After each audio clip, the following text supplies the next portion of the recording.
Yes, ladies and gentlemen, it is a big idea, and it's not new in the making. Those of you who think that George Bush coined that phrase, or he's the only one over the years that has uttered that phrase, you just haven't been paying attention. Adolf Hitler used virtually the same term, ladies and gentlemen. Stalin used virtually the same term. It has been used throughout history many times by many different people, all meaning exactly the same thing. When I was in the United States Navy, ladies and gentlemen, I was attached to the Office of Naval Intelligence for the last, well, not the last, but for a period of approximately 5 years during my naval career. I had been 4 years in the United States Air Force with the Strategic Air Command, and was in the United States Navy about 11 years. And during that stint was attached to the Office of Naval Intelligence, where I learned most of the information that set me on a course to find out what was really happening to this country. Was as a member of the intelligence briefing team for the Commander-in-Chief of the United States Pacific Fleet, who at that time was Admiral Bernard Clary. I saw documents that usually only a very few people would ever see, and would never see all of these different operations and programs and projects all at once, as I and the other members of the briefing team did. Now let me explain to you how security clearances work in the government. There is no such thing, ladies and gentlemen, as above top secret. So when you hear people talking foolishly about 23 levels above top secret, they're lying to you. There's not even one level above top secret. Top secret is the highest level of classification of information in the United States government and the military service. There are sub-compartmentalizations of the classification of top secret. For instance, if you have a project that you don't want anybody to know about, even if they do have a top secret clearance, then you classify it by compartmentalizing it. An example of such a project might be building the B-2 bomber, where each person, you would only want to know just exactly what they had a need to know. So each person would be compartmentalized under top secret in an area that would give him or her only access to that particular piece of information or equipment that they were building or making or helping to assemble in order to produce the B-2 bomber. So the classification for building brakes may have been top secret wall plug. It could be anything. And the people who had a top secret clearance, who were working on that particular piece of information that had to do with wall plug, could only see that information and nothing else.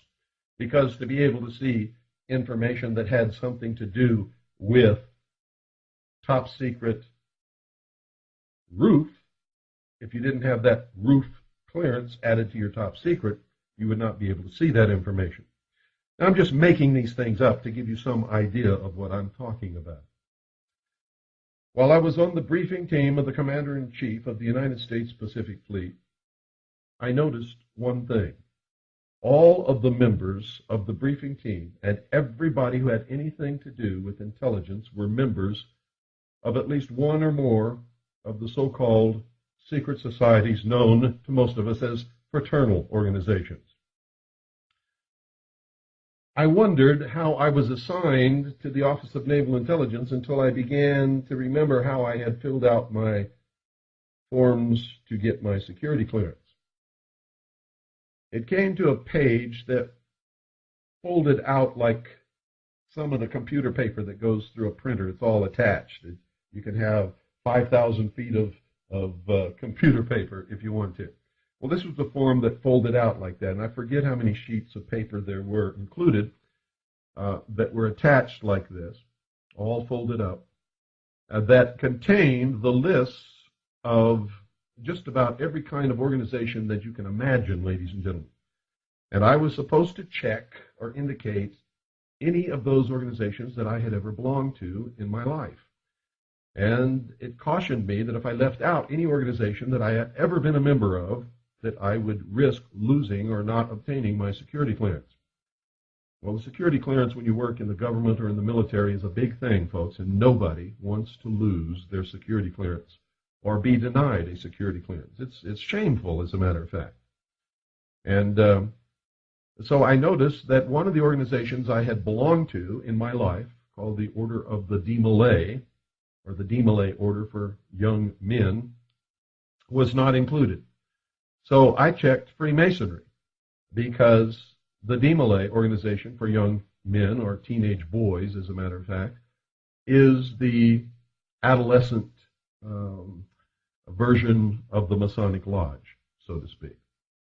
Little did I know that when I checked Freemasonry, so that I could never be accused of leaving anything out, any of the organizations that I had belonged to, that I would be signed to the Office of Naval Intelligence and then ultimately to the briefing team of the Commander-in-Chief of the United States Pacific Fleet.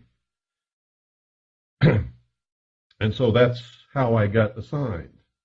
And while I was there, I saw, ladies and gentlemen, and learned very quickly that the American people are very seldom, if ever, told the truth about literally anything. For instance, while President Nixon, and folks, don't blame it all on President Nixon, they all do it. This is the established policy of the national security apparatus. You don't tell anybody anything they don't have a need to know. And you never tell the American people the truth about what's happening, ever. It's just that simple. They don't have a need to know. Well, President Nixon was telling the nation on television that we were not bombing North Vietnam, that we had no troops in Cambodia or Laos, that we had not put any of our people in Cambodia or Laos, that we were not bombing or strafing or doing any air missions in Cambodia or Laos. I was sitting there with a group of high-ranking naval officers waiting for the latest bombing results of North Vietnam and the latest situation reports of our combat missions in Cambodia and Laos. So I knew early on that the American people were being lied to. And they're being lied to about everything, folks. The Vietnam War had nothing to do with communism, had nothing to do with any of the politics in Southeast Asia, as the American people have been told. It had absolutely everything to do with the drugs in what's known as the Golden Triangle and with the oil in the Gulf of Tonkin and the South China Sea. The number one mission of the United States Navy in the Gulf of Tonkin was not to support the troops engaged in battle on the ground in South Vietnam, but was to protect the oil exploration ships which were locating the places that were scheduled to begin drilling for oil when we won the war. Well, it turned out that we didn't win the war. At the same time, the Central Intelligence Agency was taking over from the French the manufacture and the exportation of drugs from Cambodia, Laos, Vietnam, and the what's known as the Golden Triangle, in order to use those drugs to bring in tons and tons of money for their black projects that they cannot get money for from Congress, and for the ultimate use in destroying all existing sovereign nation states and bringing about a one-world totalitarian socialist government. Now, folks, this was a long, long time ago that I saw this information. I was at the headquarters of the Commander-in-Chief of the United States Pacific Fleet between 1970 and 1973. In fact, I left in February of 1973. And during that time, I learned all of the things that I needed to know to do the research since then to arrive at the information that I'm going to give you right now.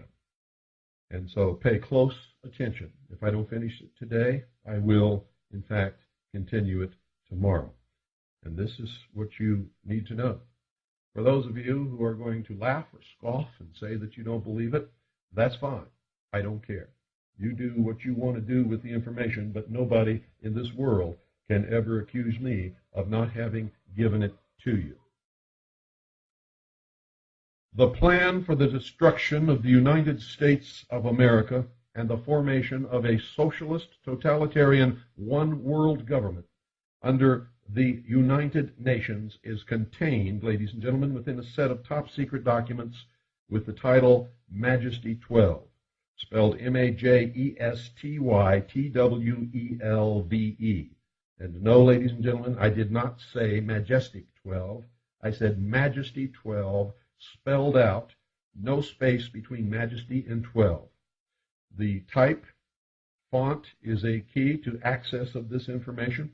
All I can remember is it was a type of sans serif. It was tall, very thin type. And in order to have access to this information, you had to have a top secret Q, magic, spelled M-A-J-I-C, clearance, which we all had on the briefing team. We had access to anything that the Admiral had access to because we compiled the information and delivered it to him in briefings every morning in the briefing room. The term Majesty 12 honors the planned placement of ultimate power in a body of what they call a Council of Wise Men, sort of like the National Security Council. These men are destined to rule the world as the behind the scenes, that is, not known to the public, of a, quote, Messiah, end quote, frontman. This Messiah, or so-called Messiah, won't really be a Messiah, but the public will look at him or her as such. This Messiah will serve as a buffer between the real rulers, the Council of Wise Men, and the sheeple of the world. Now, I discovered this plan between 1970 and 1973 while I was a member of the intelligence briefing team of the Commander-in-Chief of the United States Pacific Fleet, and I didn't understand all of it at that time. I didn't really know what it was that I had had access to.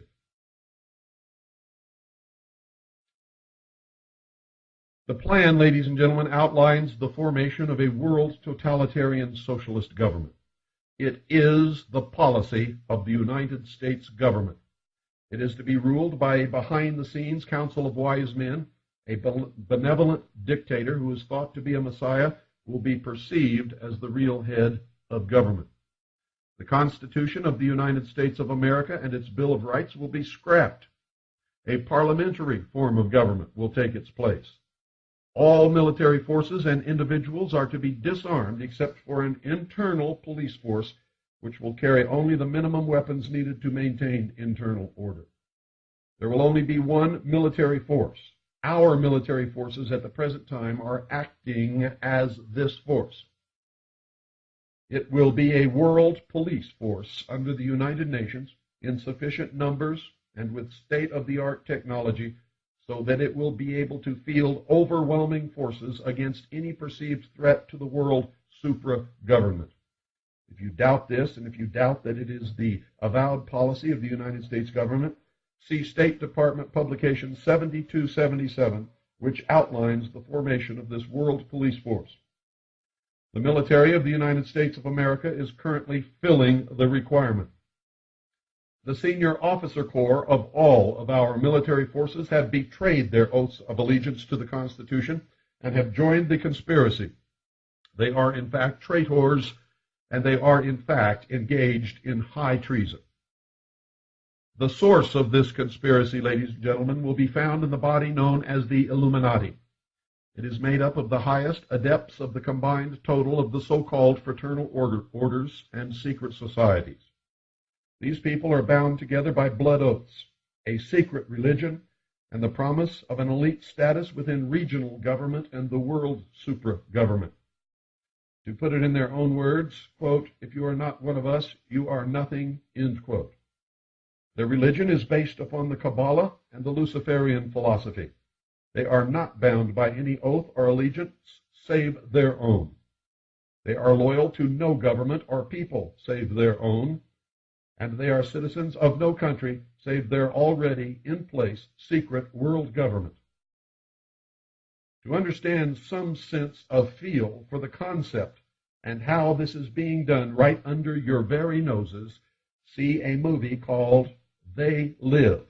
I'm not telling you that They Live is a true movie. I'm telling you that in this movie, the concept of how they are carrying about the destruction from within is presented to you in a method that you will clearly and easily be able to understand. Now, you cannot ever hope to understand the philosophy of any branch of the so-called mystery school, which is the Illuminati, without many years of study and a complete knowledge of their symbolic language. You must understand, ladies and gentlemen, that like many other organizations, they attract those who completely miss the boat or are just too stupid to get it. When you join a branch of the Brotherhood by any name, I don't care what you call it, Freemasonry, the Theosophical Society, the Anthroposophic Society, Fraternitas Rosae Cruci, Knights Templar, Sovereign and Military Knights of Malta, or any other fraternal order or secret society, no one ever sits down with you and explains the meaning of anything. An actual, literal, esoteric education would just be too dangerous. It could result in public expose, something which the Illuminati must avoid at any cost. The organization of the order is a pyramidal structure of degrees. On the bottom are the so-called blue lodges, full of ignorant, materialistic, and opportunistic fools. And yes, folks, I said fools, and I mean it. Anyone who would join a secret society and be told up front, right in the beginning, that they're not going to learn anything, not one single thing about it, until they have been initiated and climb up the ladder of degrees in the organization, cannot be anything other than fools. They might be joining a society of murderers, for all they know. Promising candidates are chosen to be helped up the ladder of initiation by the help of those who have gone before. The initiate is presented with the objects of study, books, symbols, ritual, and camaraderie. But illumination must come from within. Each degree of initiation provides a new key to ultimate enlightenment, but only for those who can truly understand the ritual and symbols of the degree. Everyone at the bottom rungs of the ladder of initiation, especially those in the Blue Lodge in the first 3 degrees, don't know beans jack dip about anything about what they belong to, and never will.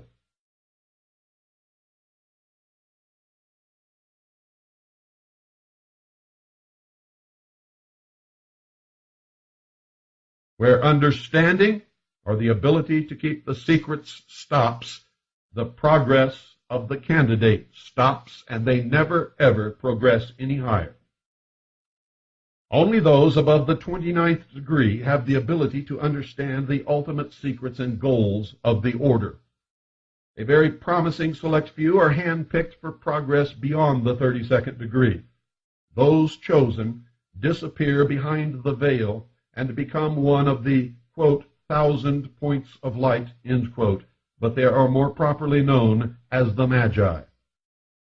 That process has always been the protection of the Illuminati in a Christian world that has had a tendency to burn at the stake those who differed in belief or philosophy. The burning alive of men like Giordano Bruno and Jacques de Molay, the persecution of their orders, and persecution of men like Galileo by the Catholic Church has resulted in the Brotherhood's hatred of Christianity and the goal of the ultimate extermination of all religions save theirs. Now listen to me carefully. The goal is the ultimate extermination of all religions except for their religion. And yes, there is a religion. The philosophy at the core, ladies and gentlemen, of all of the mystery schools is the foundation and the font of socialism and communism. Most socialists don't have the slightest idea that they are puppets of an arcane philosophy bent upon world domination. They actually believe they will ultimately realize a world where everything is free, courtesy of Big Brother, and where all risk and worry has disappeared. Any such world would only be a world of slaves dependent upon an elite class of masters. What fools! The philosophy of the mystery school is the Luciferian philosophy as put forth by General That's Christopher Albert Pike, who was one of the founders of the Ku Klux Klan. But it is not his original thought. He just expounded upon it in forms that eventually became accessible to those who seek it, like me.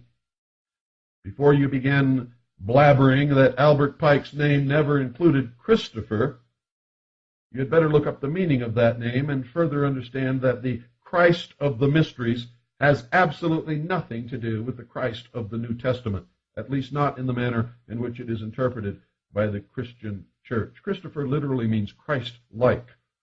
And in the mystery religion, in the ranks of the Illuminati, Albert Pike reached what they call apotheosis. He became Christ-like, is an ascended master, helping to guide them from the so-called spirit world. If you'll look straight up, standing in the rotunda of the Capitol building in Washington, D.C., you'll see that they believe the same thing happened to George Washington, the first president of the United States of America. Pictured on the inside of the Capitol dome, you will see George Washington in the chariot of Apollo, riding across the sky, surrounded around the periphery of the dome with all the old gods of the Roman pantheon. Now, if you want some sense of how these things are being brought about, watch the series Star Trek from the beginning episodes up to the present, and you will begin to realize that it was an indoctrination into the concepts of socialism through subliminal initiation of the youth of the nation. The captains, James T. Kirk and Christopher Pike, are symbolic salutes to the Order of the Knights of the Temple of Jerusalem and to the Brotherhood's greatest philosopher and probably its most prolific writer, Christopher Albert Pike. Those who understand the symbolic language would have noticed the most recent Academy of Motion Picture Arts and Sciences Awards ceremony recognized the coming of the, quote, new dawn, end quote, with the rising sun on the backdrop and the two triple crowns of the mysteries representing the Trinity of Osiris, Isis, and the child Horus on each side. And you thought they were just statues of the Oscar. Very simply, ladies and gentlemen, the philosophy is, quote, Adam and Eve were held prisoner in the chains of ignorance by an unjust and vindictive God in the Garden of Eden. They were set free from their bonds by Lucifer, known in the myths as Prometheus. And the setting free of their bonds is called evolution or primordial knowing. They were set free by Lucifer through his agent Satan in the guise of a serpent, which is the ancient symbol of wisdom, with the gift of intellect, known in the mysteries as fire. Through the use of his intellect, they believe man will perfect the race, the Aryan race, Anglo-Aryan race to be exact, and will himself become God. It is a metaphor for the development of the thinking man through the process of evolution and the eventual domination of the universe by learning how to dominate and control nature. This process is called magic. The result will be the apotheosis of the race of mankind and the elimination of all who cannot make this paradigm shift in the coming new age. The alchemists had the same religion, but disguised it, ladies and gentlemen, under the profane interpretation of the exoteric or outward expression of turning lead into gold. The search for the philosopher's pure red stone was really the attempt to perfect the soul of mankind. Don't you really feel pretty smart now? I hope so. I hope a light is coming on in your head. Because of a lot of this, you have seen glimpses of, little pieces here and there. Some of the symbology has mystified you. Some of it will gel in your mind as you hear this.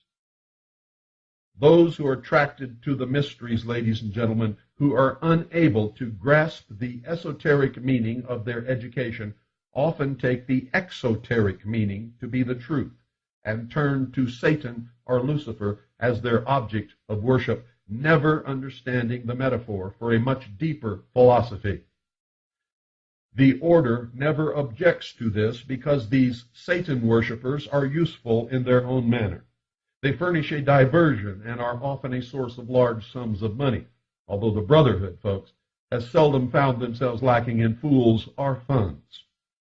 Shirley MacLaine understands the philosophy perfectly, though probably not in its correct interpretation. She is a member in good standing. I am God is, of course, the true message. Fire is the god of the mysteries, and its priests are the philosophers of fire. They believe that any concept of creation must result in the idea that all things are manifestations of the Creator, which is pantheism. Since man is the only creation with intelligence and original thought, the combined or collective consciousness of mankind, they believe, is the mind of God. Ergo, man is God.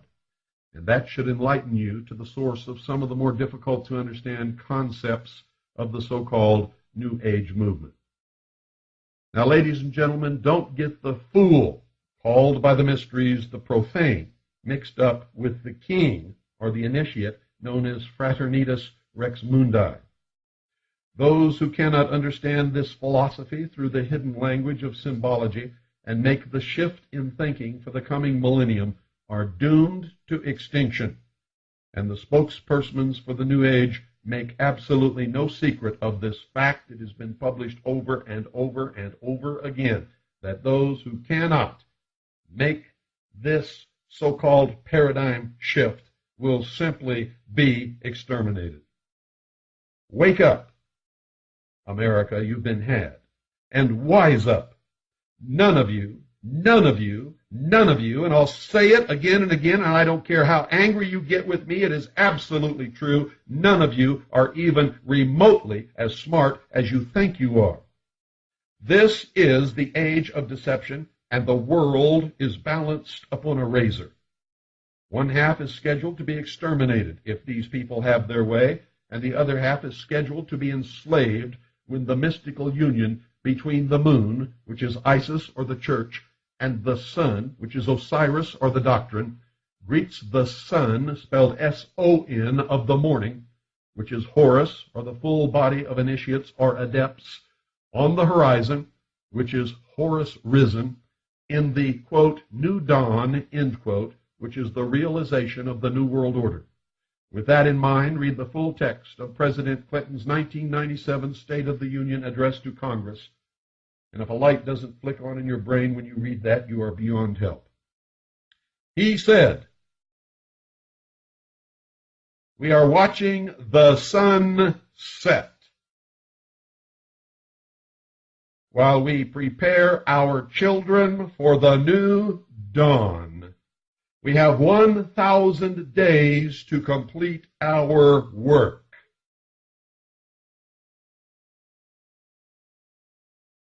Wake up. This conspiracy, ladies and gentlemen, is also extremely racist.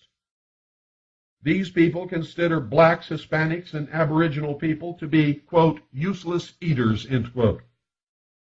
They believe, or at least profess, that the Anglo-Aryan race is the true Israel, and thus the master race.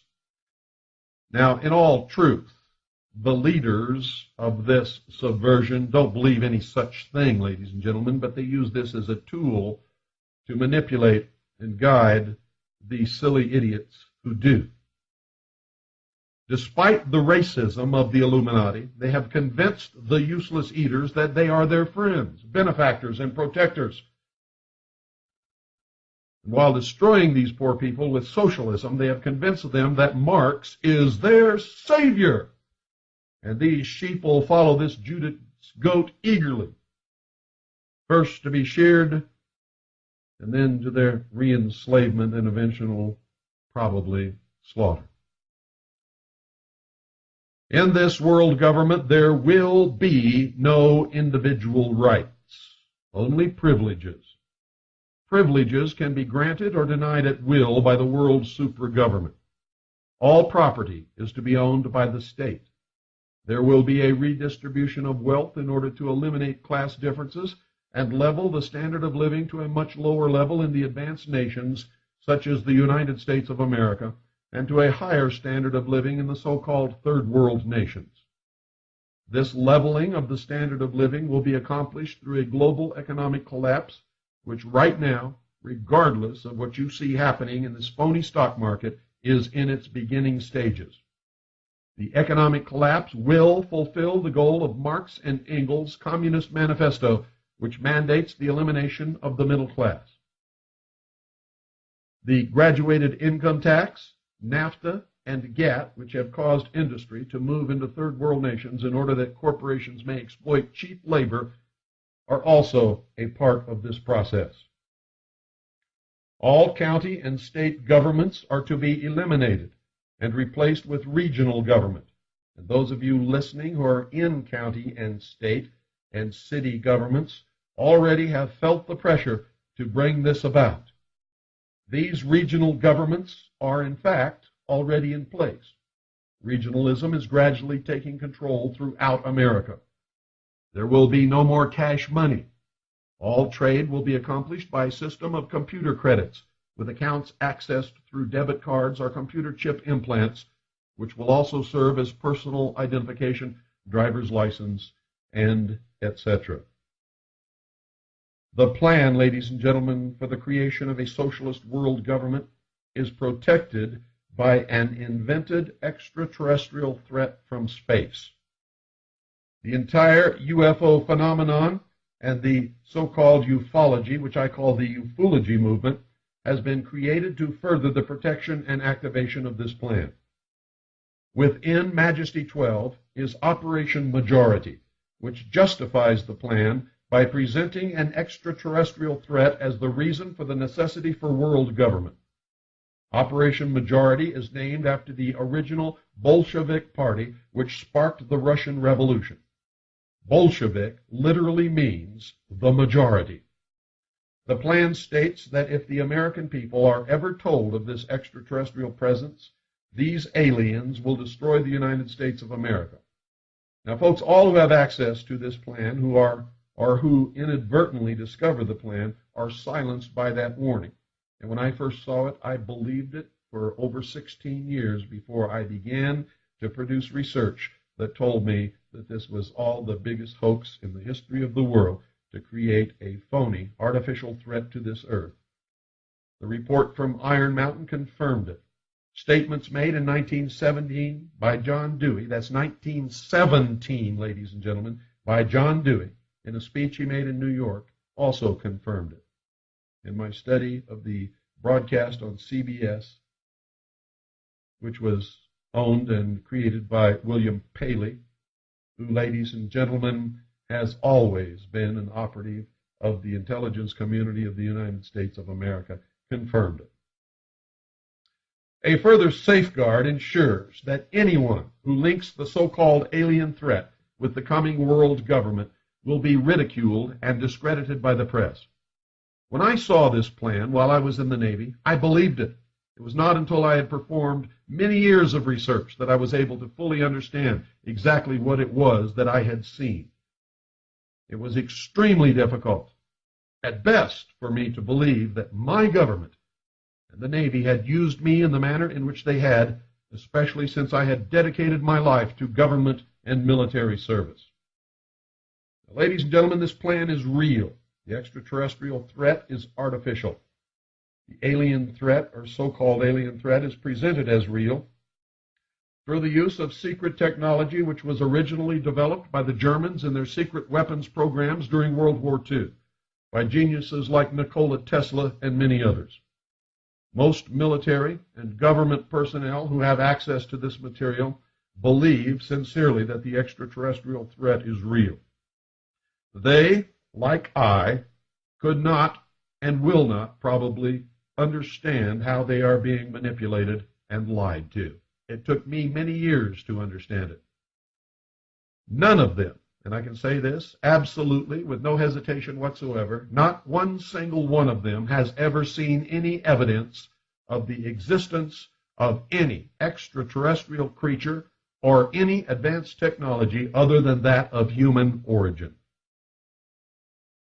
All, and I mean all, ladies and gentlemen, so-called leaks are intentional disinformation projects perpetrated by the counterintelligence divisions of the various organizations within the intelligence community, which are designed to promote the artificial alien threat scenario while allowing for complete deniability on the part of government.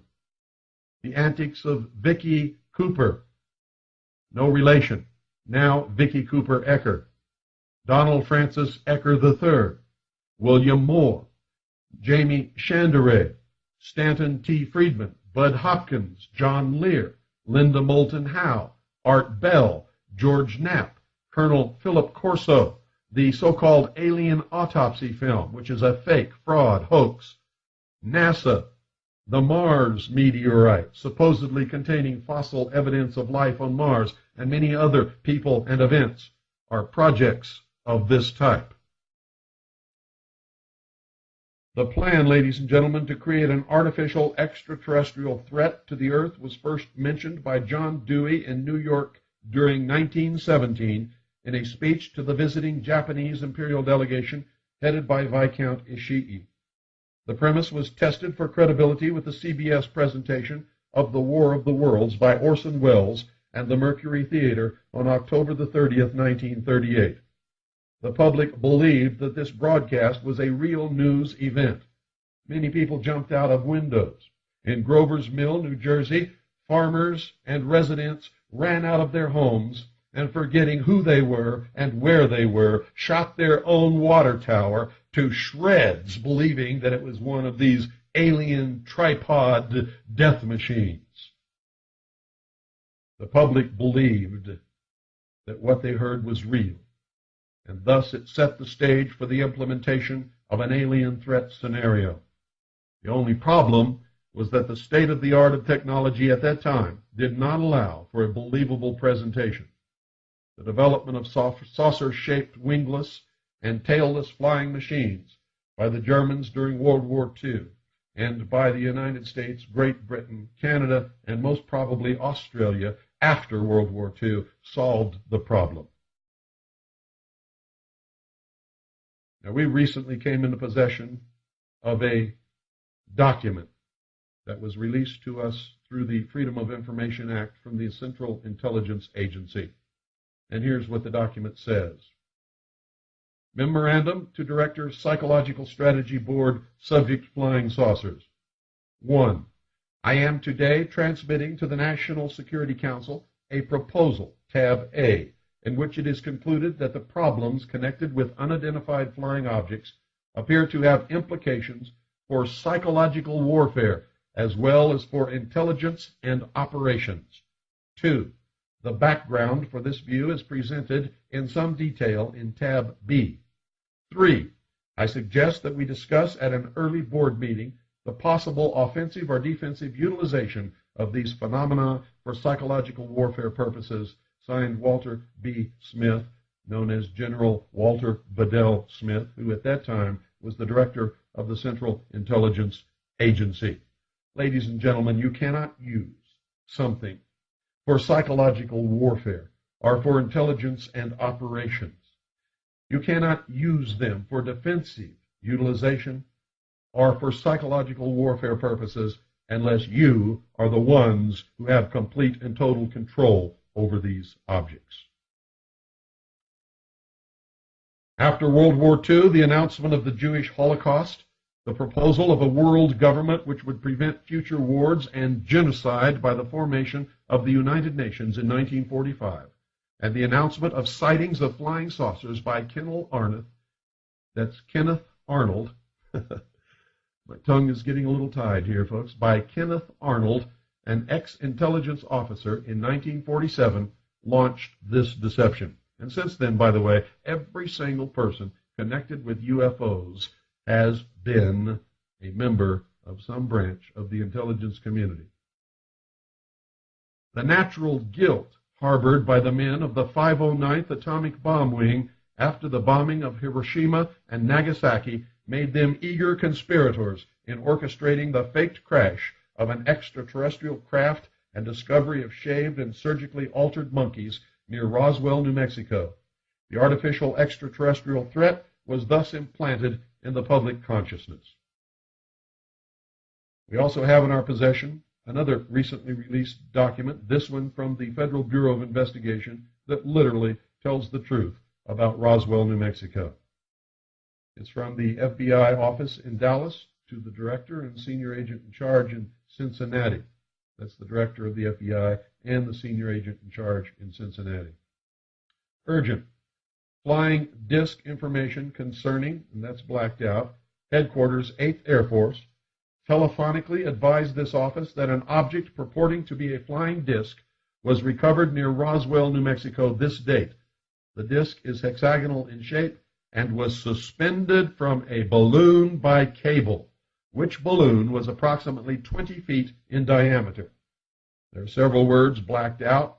Further advised that the object found resembles a high-altitude weather balloon with a radar reflector, but that telephonic conversation between their office and Wright Field had not, this is blanked out, and then borne out this belief. Disc and the balloon being transported to Wright Field by special plane for examination. Information provided this office because of national interest in case blank, that's blacked out, and fact that National Broadcasting Company, Associated Press, and others attempting to break story of location of disc today. Another two words are blacked out. Advised would request Wright Field to advise Cincinnati office results of examination, no further investigation being conducted. And then it has all the routing and the typical stuff on it. This is an authentic document. It is real, and it tells the truth. Now, applying Hitler's concept, ladies and gentlemen, of the big lie, the artificial extraterrestrial threat was nurtured and built into an always present possibility over the next 50 years. Eventually, a large percentage of the world's population, including many of you listening, found themselves believing in alien ships, extraterrestrial visitation, alien mutilation of animals, which is really the byproduct of the government's experimentation with low-level radiation effects upon animals and humans across the country, downwind of atomic power plants, nuclear weapon assembly plants, and various other facilities that occasionally, on purpose or by accident, release radiation into the atmosphere. And alien abductions of humans with absolutely, and I'll say this again, with absolutely no proof that extraterrestrials exist anywhere in the universe, much less that any have ever visited this planet whatsoever. To try to obtain any, just in case some exists, some organizations have offered as much as $1 million reward to anyone who will bring forth any shred of any evidence whatsoever of the proof of the existence of extraterrestrial life. Not one single person has ever come forward to claim any of these rewards ever at any time. The artificial threat is further advanced through the mind control programming of Marxists in Hollywood, television, advertising, publishing houses, and of course the vast ufology movement, all of which are in the complete control of the Illuminati and the intelligence community. Fear, ladies and gentlemen, is instilled through the incidental use of terror, inspired by the cattle and animal mutilation byproducts of the government's secret radiation monitoring operations and the so-called alien abduction scenario induced by state-of-the-art and extremely sophisticated mind control operations. To make interstellar travel believable, NASA was created. The Apollo space program foisted the idea that man could travel to and walk upon the moon. Every Apollo mission was carefully rehearsed and then filmed in large sound stages at the Atomic Energy Commission's top-secret test site in the Nevada desert and in a secured and guarded soundstage at the Walt Disney Studios, within which was a huge-scale mock-up of the moon. All names, missions, landing sites, and events in the Apollo space program echo the occult metaphors, rituals, and symbology of the Illuminati's secret religion. One of the most transparent was the faked explosion on Apollo 13, which was the metaphor for the initiation ceremony involving the death, which was the explosion, placement in the coffin, which was the period of uncertainty of their survival, communion with the spiritual world and the imparting of esoteric knowledge to the candidate, which was their orbit and observation of the moon without physical contact, rebirth of the initiate, which is the solution of the problem and repairs, and the raising up by the grip of the lion's paw, which is the reentry and recovery of Apollo 13. 13 is the number of death and rebirth, death and reincarnation, sacrifice, the phoenix, the Christ, not the Christ that you know, ladies and gentlemen, and the transition from the old to the new. Another revelation to those who understand the symbolic language of the Illuminati is the hidden meaning of the names of the space shuttles. Now listen to me very carefully. Quote, a Columbian enterprise to endeavor for the discovery of Atlantis, and all challengers shall be destroyed, end quote. Exploration of the moon stopped because it was impossible to continue the hoax without being ultimately discovered. And of course, they ran out of pre-filmed episodes. No man, no human man, has ever ascended higher than 300 miles, if that high, above the Earth's surface in any publicly known space program. No man has ever orbited, landed on, or walked upon the moon in any publicly known space program. If we ever went to the moon, ladies and gentlemen, it was not in the Apollo space program. If we have ever been to the moon, it has been done in secret with a far different technology. Just to give you one example, scientists have stated publicly, ladies and gentlemen, that for a human being to survive transportation through the Van Allen radiation belt, which it completely encloses this Earth, encircles this Earth, it would take 4 feet of lead. Now just think about that. The tremendous radiation encountered in the Van Allen belt, the solar radiation, cosmic radiation, temperature control, and many other problems connected with space travel prevent living organisms leaving our atmosphere with our known level of technology. Any intelligent high school student with a basic physics book can prove NASA faked the Apollo moon landings.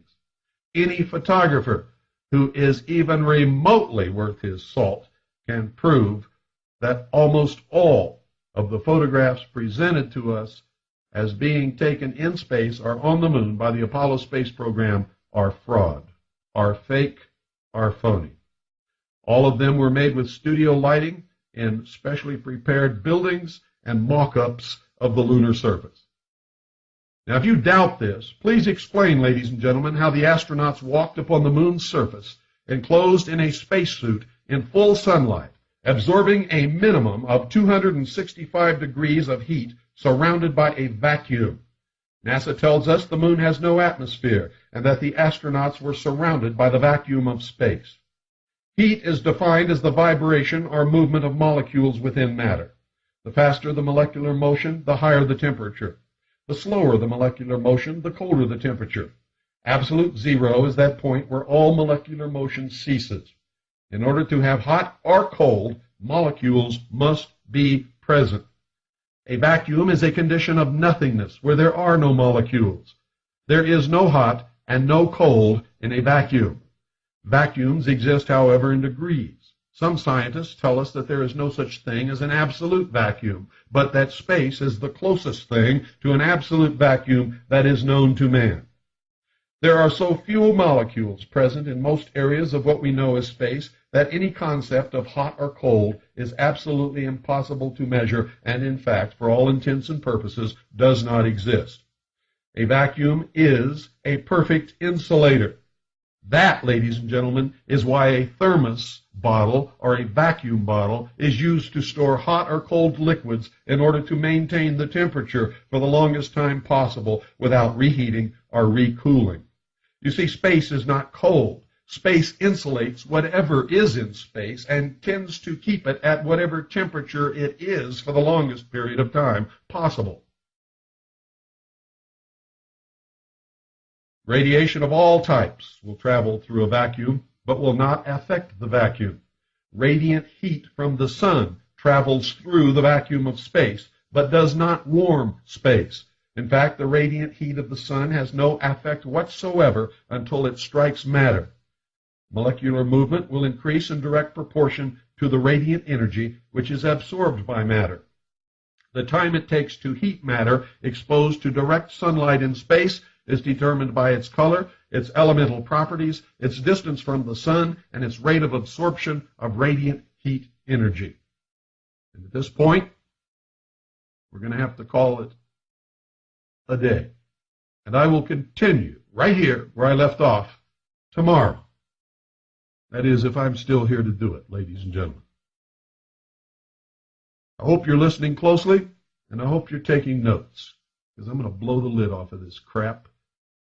The greatest nation, the greatest people, with the highest standard of living, the best opportunities, the highest morals, the best educational systems that has ever existed on this earth is being destroyed by these scumbags from within. Some of them are your relatives. Good night, and God bless each and every single one of you. You're listening to the Hour of the Time. I'm William Cooper. Good evening, ladies and gentlemen. I hope you're all ready for tonight's broadcast. This is a live broadcast.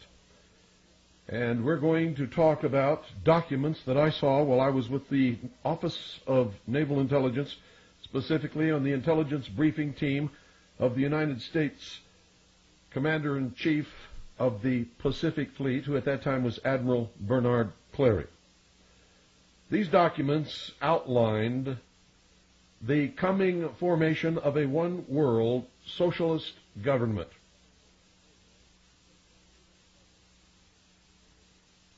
There were many different aspects to this plan.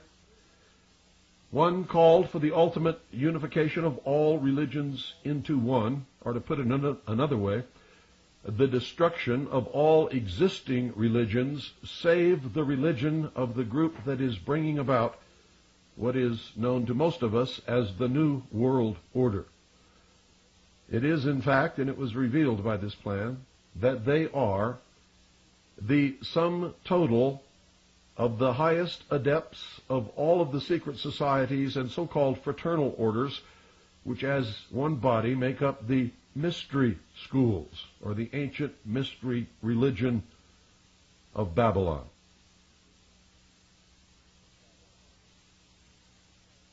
This plan called for the creation of an external, artificial, and I stress that word artificial, threat to this earth. The entire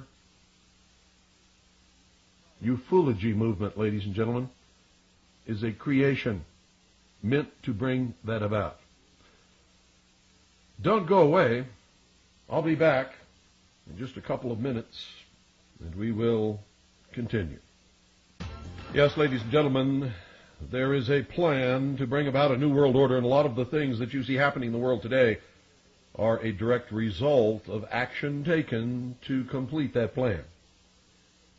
Now, many of you aren't going to believe a word that I'm saying, and that's okay.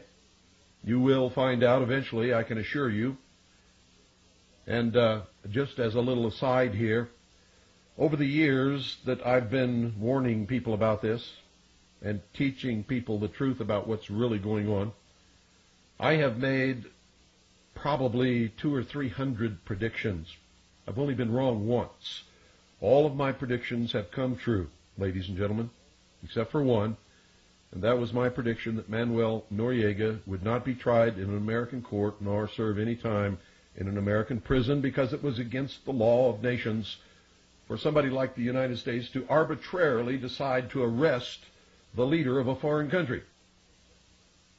Just as their diplomats have immunity when they are here in this nation representing their country, the heads of government of all countries have diplomatic immunity unless they are captured as an act of war. But that was no war, ladies and gentlemen. It may have been an act of war, but it was no war. It was a police action. I mean, our troops went down there specifically to arrest Manuel Noriega on charges put forward by the Justice Department in a United States court. It was unlawful. But at that time, I was not aware that they were so far along in their plans that the concept of sovereign nations no longer stands. Which means if another nation ever becomes more powerful than the United States of America, they can do the same thing to us, ladies and gentlemen, or the United Nations. If the Security Council votes to arrest the President of the United States based upon the precedent that we set in Panama, they can do it. Now I'm going to overlap on yesterday's broadcast just a little bit to make sure that we're not behind in anything. I want to make sure that everybody understands exactly what I'm talking about. And I don't want to come in the middle of something that we started yesterday, so we're going to back up a little bit. And I'm going to go over some material that we have already covered. As always, when you listen to the Hour of the Time, folks, make sure you have pen and paper handy and that you use it. Take copious notes. And once you have this information and you understand it, if you watch the events happening in the world, all of a sudden, things will begin to come together and make sense to you that made no sense to you ever before in your life. If you really believe that things on the worldwide scale happen all the time by accident, then you're not playing with a full deck of cards, folks. If all of these things were happening by accident, at least some of them would happen in our favor. But they're not. The law of averages, the laws of statistics say that eventually the card has to come up in our favor. We have to get a winning hand. But we are continually losing big time. And I mean big time. So let's back up.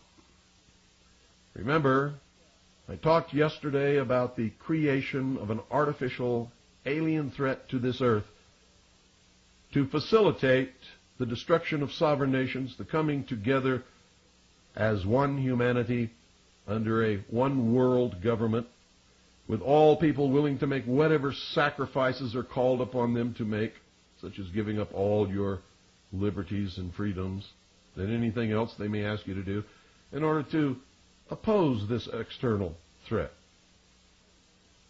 And I talked about a lot of other things, but if you want to go back and cover those, folks, you're going to have to buy the tape. Now, this radio station and this broadcast is owned and operated by the Independence Foundation Trust, which is a non-profit charitable organization. So if you want to find out how to acquire the tapes of any broadcast of the Hour of the Time, write to Harvest Trust.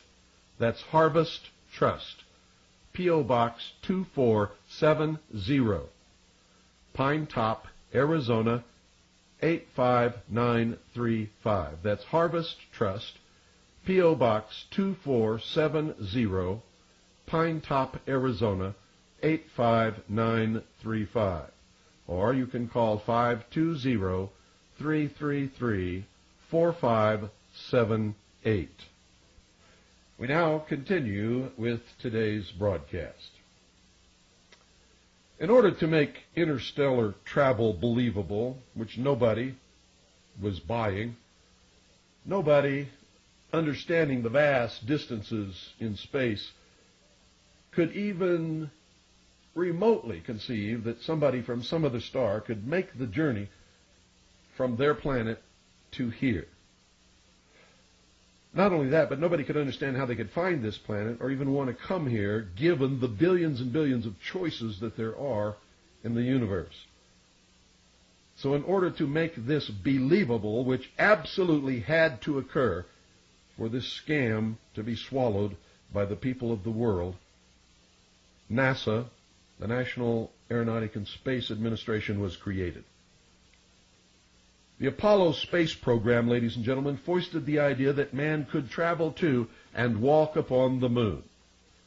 Every single Apollo mission was carefully rehearsed and then filmed in large sound stages at the Atomic Energy Commission's top-secret test site in the Nevada desert and in a secured and guarded sound stage at the Walt Disney Studios within which was a huge-scale mock-up of the moon. All the names, missions, landing sites, and events in the Apollo space program echoed the occult metaphors, rituals, and symbology of the Illuminati's secret religion.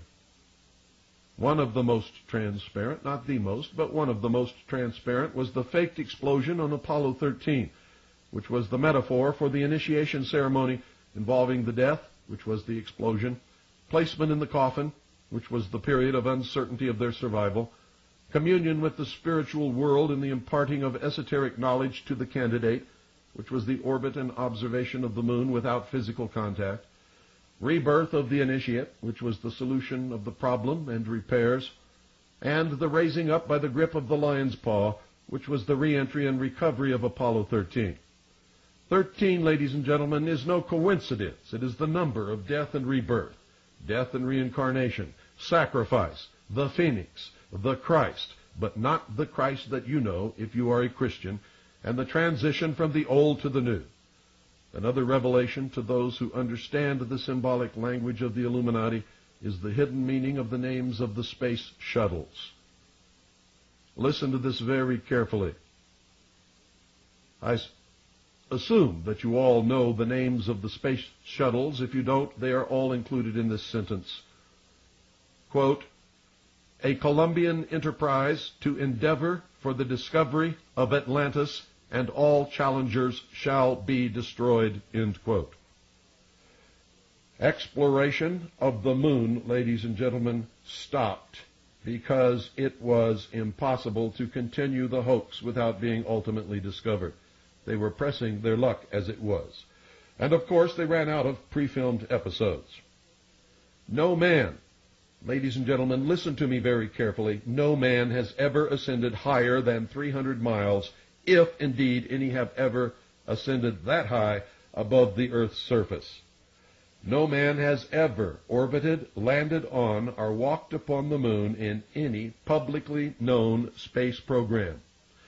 If man has exceeded the 300-mile limit, and if man has ever truly been to the moon, it has been done in secret and with a far different technology.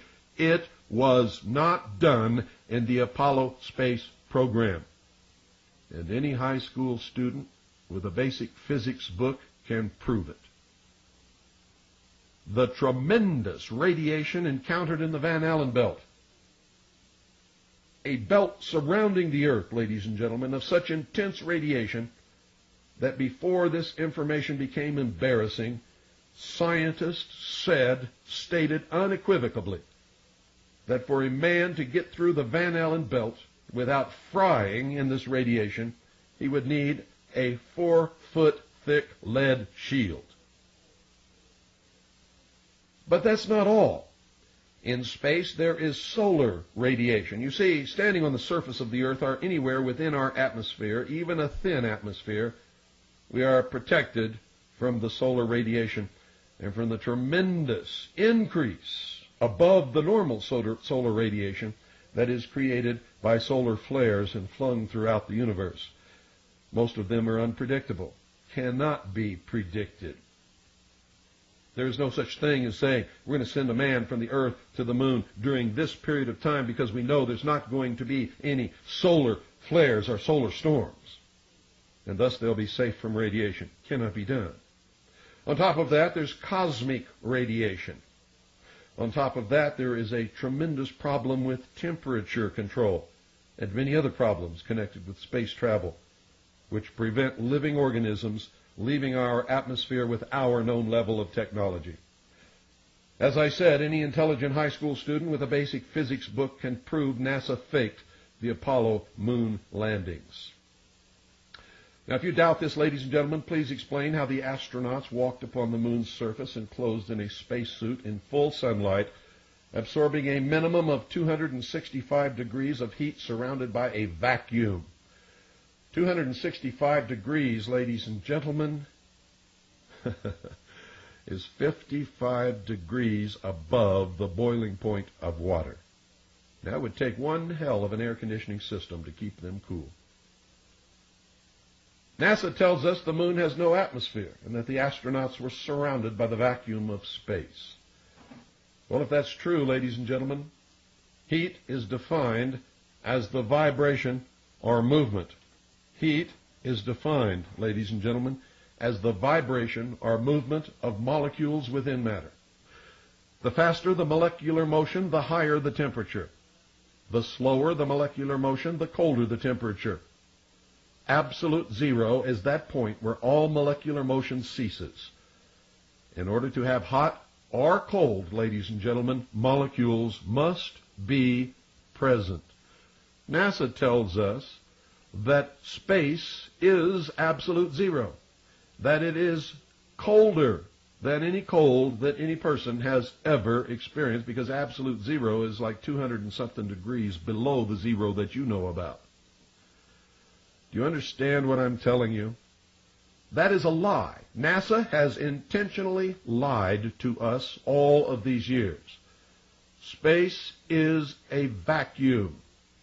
A vacuum is a condition of nothingness where there are no molecules. Vacuums, ladies and gentlemen, exist in degrees. Do you understand what I'm telling you?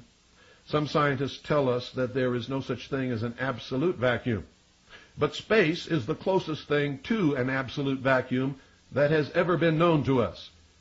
There are so few molecules present in most of the areas of what we know as space that any concept of hot or cold is absolutely impossible to measure. For all intents and purposes, it cannot be measured, does not exist. Now remember, a vacuum is a perfect insulator. That's why a thermos bottle or a vacuum bottle is used by all of you to store your hot or cold liquids in order to maintain the temperatures for the longest time possible without reheating or recooling. Same thing in space, ladies and gentlemen. Space is a perfect insulator. It is not cold. However, an object in space can be heated by the radiant heat of the sun, which can travel through a vacuum, although it does not affect the vacuum. Remember, for something to be heated or cooled, there must be molecules present. Radiation of all types will travel through a vacuum, but will not affect that vacuum. Radiant heat from the sun travels through the vacuum of space, but does not warm space. In fact, the radiant heat of the sun has no effect whatsoever until it strikes matter. Molecular movement will increase in direct proportion to the radiant energy which is absorbed by matter. The time it takes to heat matter exposed to direct sunlight in space is determined by its color, its elemental properties, its distance from the sun, and its rate of absorption of radiant heat energy. In other words, an object in space will absorb the radiant heat energy of the sun and will be heated until its temperature becomes equal to the radiant heat that it is absorbing. The side of the object that is in shadow will not be cooled by the so-called, quote, cold of space, end quote, NASA's lie that it has perpetrated for all of these years. It does not happen.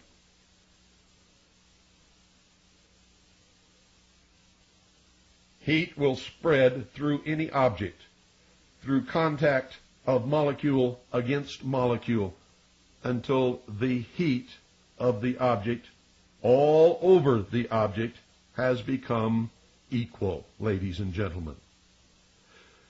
Now understand what I just told you.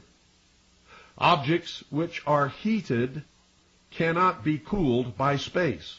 In order for an object to cool, it must first be removed from direct sunlight, and then it will stay at the temperature that it is at for quite a long time, until the molecular motion slows down through the resistance of molecules vibrating against each other, until all motion stops if the object is kept out of direct sunlight for a long enough period of time. Objects which are in the shadow of another object will eventually cool, but not because space is cold. Space is not cold. Space has no temperature whatsoever. Space is a perfect insulator. Hot and cold do not exist in the vacuum of space, or in any vacuum for that matter. Objects cool because the laws of motion dictate that the molecules of the object will slow down due to the resistance resulting from striking other molecules until eventually all motion will stop, provided the object is sheltered from the direct and or indirect radiation of the sun and that there is no other source of heat. And this process takes quite a long time. NASA insists the spacesuits the astronauts supposedly wore on the lunar surface were air-conditioned. An air conditioner cannot and will not work without a heat exchanger. A heat exchanger, ladies and gentlemen, simply takes heat gathered in a medium such as Freon from one place and transfers it to another place. Water can be used. Air can be used. Anything that will conduct heat can be used for this process. This requires a medium of molecules which can absorb and transfer the heat, such as the atmosphere or water. An air conditioner will not and cannot work in a vacuum. NASA, in fact, says that their air conditioning works by a system of tubes which carry water all around the body, all throughout the spacesuit, and to a heat exchanger, which is cooled by ejecting water onto coils which freeze because of the cold of space, and then the water on the coils absorbs the heat from the water in the coils and then evaporates into space. Does not happen, ladies and gentlemen. It is another lie. Such a system might work in the atmosphere of the Earth, but it will not work in the vacuum of space. In fact, if you look at the videotapes, the good videotapes of the astronauts walking around in their spacesuits, you will see no tubes of heat exchangers of any kind and no ice formed on their backpacks anywhere at any time, which means if such a heat exchanger exists, it must exist underneath the backpack, and there must be an opening there so that the ice can have contact with the vacuum of space. When you watch the astronauts bend over, you will see that there is no opening on the bottom of their backpack. NASA has lied to us again. There is no heat exchanger. There is no way that the spacesuits can be cooled surrounded by a vacuum in space, ladies and gentlemen. Not only that, but even if they had a heat exchanger that was hidden in the backpack and was somehow open to the vacuum of space so that ice could evaporate, NASA has proved themselves a liar through their own words by stating that they have found ice in the shadowed portions of craters that are never lit by the light of the sun. Ice that has been there for millions, maybe billions of years.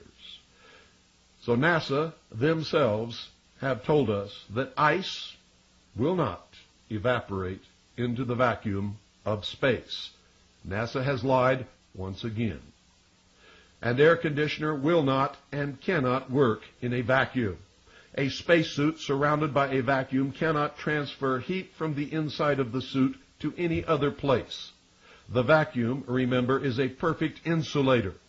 A man would roast in his suit like a hot dog in such a circumstance. The same laws of physics apply to any vehicle traveling through space. How did they cool the vehicle? Traveling through space, ladies and gentlemen. Thank you, honey. My little daughter just got home and brought something in to show to me. The same laws of physics, ladies and gentlemen, apply to any vehicle traveling through space. NASA says they solved the problem of heat buildup in the space vehicle traveling from the Earth to the Moon, which you'll remember took several days, by slowly rotating the spacecraft so that as one side was heated, this is exactly what they tell us, as one side is heated, it slowly rotates into the shadow side where it is cooled by the sub-zero temperatures of space. Another lie. Remember, space is a vacuum. It is a perfect insulator. The only thing that NASA could accomplish by slowly rotating the vehicle as it traveled through space would be to roast the astronauts evenly all the way through from all sides, just like a hot dog or a turkey on a spit. Do you understand what I'm telling you? There is no way to cool that spacecraft traveling through space, and the way that NASA does it, or the way that NASA has told us that they did it, is a lie. It is a lie. Remember, they told us that the spacecraft is slowly rotating as it travels through space, and as one side is heated to the tremendous temperatures caused by the radiant heat of the sun, it slowly rotates into the shadow side. It's always rotating, so it doesn't stay there very long. But NASA claims that it was cooled by the sub-zero temperatures of space. It is a lie. If the spacecraft was cooled by the sub-zero temperatures of space, why isn't your coffee cooled in the sub-zero temperatures of the vacuum that surrounds your coffee in a vacuum bottle? Because there is no temperature in a vacuum, and that's exactly what keeps your coffee hot, ladies and gentlemen. NASA has lied to us. NASA and the Apollo space program is one of the biggest hoaxes ever perpetrated. And this is just one of over 100 valid scientific reasons why NASA and the Apollo space program are two of the biggest lies ever foisted upon the unsuspecting and trusting people of the world. The head of NASA at the time of the Apollo space program, Mr. Kleindienst, was rewarded for his ability to hoodwink the world. He is now the Grand Commander of the Council of the 33rd Degree of the ancient and accepted Scottish rite of Freemasonry of the Southern Jurisdiction. In other words, he's the boss of almost all of the Freemasons in the world. All of the astronauts were Freemasons. All of them, ladies and gentlemen. There's a photograph in the House of the Temple in Washington, D.C. of Neil Armstrong on the moon's surface, supposedly. We know that he really was not there when this photograph was taken. In his spacesuit, holding his Masonic apron in front of his groin. The effect upon the people of the world was that if we could go to the moon, other creatures from other worlds could travel to our Earth, especially an advanced race of other creatures. The escalation of the artificial alien threat scenario since that time has been and continues to be extremely obvious. After hearing this broadcast, you should go back and watch Independence Day again and listen very carefully to all of the dialogue, especially that spoken by the President and some of the other leaders of the world. A result, ladies and gentlemen, of the Genome Project at Los Alamos National Laboratory, the recent success of cloning and advances in biochemistry will produce laboratory-created creatures that will ultimately be presented to the people of the world as extraterrestrial in origin. The only reason an extraterrestrial has not been presented to humanity is that they have not yet succeeded in making one that is believable. For an in-depth explanation of this artificial alien threat scenario, read the report from Iron Mountain, The Probability and Possibility of Permanent Peace. The whole scenario is outlined in that study. A propaganda decoy has been presented by socialist change agents known to you as William Moore, Jamie Chandaray, and Stanton T. Friedman. It is called Operation Majestic 12. It has succeeded in leading the sheeple, especially the ufologists for a while anyway, away from the truth by presenting the artificial alien threat as a government cover-up, and that aliens are real. Most of the well-known ufologists and so-called UFO researchers are Illuminati socialists or government change agents operating in furtherance of propagandizing the American people. Ruby Ridge, Waco, The attack against patriots and militias and other acts of aggression against the American people who might discover and combat this fraud are acts of war. They are designed to demonize fundamentalist Christians, Jews, Muslims, members of the Mormon Church, other religious fundamentalist organizations, the lawful constitutional militia described in the statutes and the United States Code, and anyone else who might fight in defense of the Constitution and our liberty and freedom. These terrorist acts deliver a message to the American people and to the people of the world that any opposition to the new world super government will be met with overwhelming force and the complete genocide of the enemies of socialism. The World Trade Center bombing, the bombing of the Oklahoma City Alfred P. Murrah Federal Building, and mass shootings by mental and ex-mental patients of large numbers of men, women, and children in Stockton, California, and the most recent one, were and will continue to be intentional acts of war designed to spread terror and a feeling of helplessness. Most of the ex or current mental patients who have perpetrated these acts are in fact innocent victims of mind control projects that are in activation to further the interests of this socialist new world order. In my book, Behold a Pale Horse, I predicted that the first major terrorist attack upon the United States would take place in New York City. I was correct. I said that it would not stop there, and I've said on this broadcast that it would not stop there, that it would spread, and that these attacks and these shootings would continue until the American people get down on their knees and beg their slave masters to disarm them so that they can be more easily and more quickly enslaved. And the sheeple are following for it, hook, line, and sinker.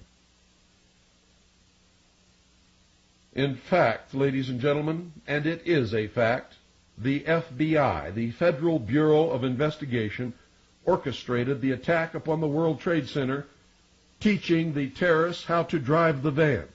They taught the terrorists how to build the bomb. They placed it in the building and detonated the bomb.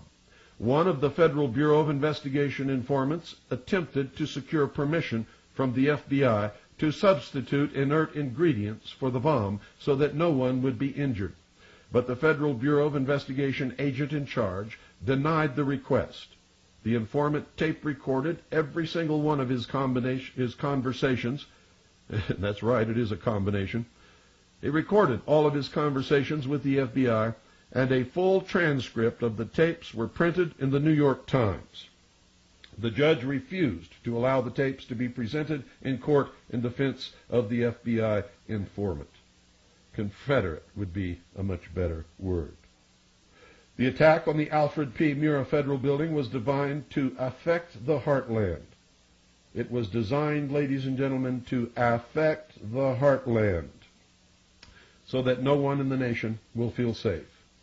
These acts, in the manner of Hegel's dialectic, are leading to a need for the elimination of the rights of individuals and the disarmament of all peoples so that the world's super government can step up to provide the solution, which will be artificial safety and security from terrorism, something that no one can ever guarantee.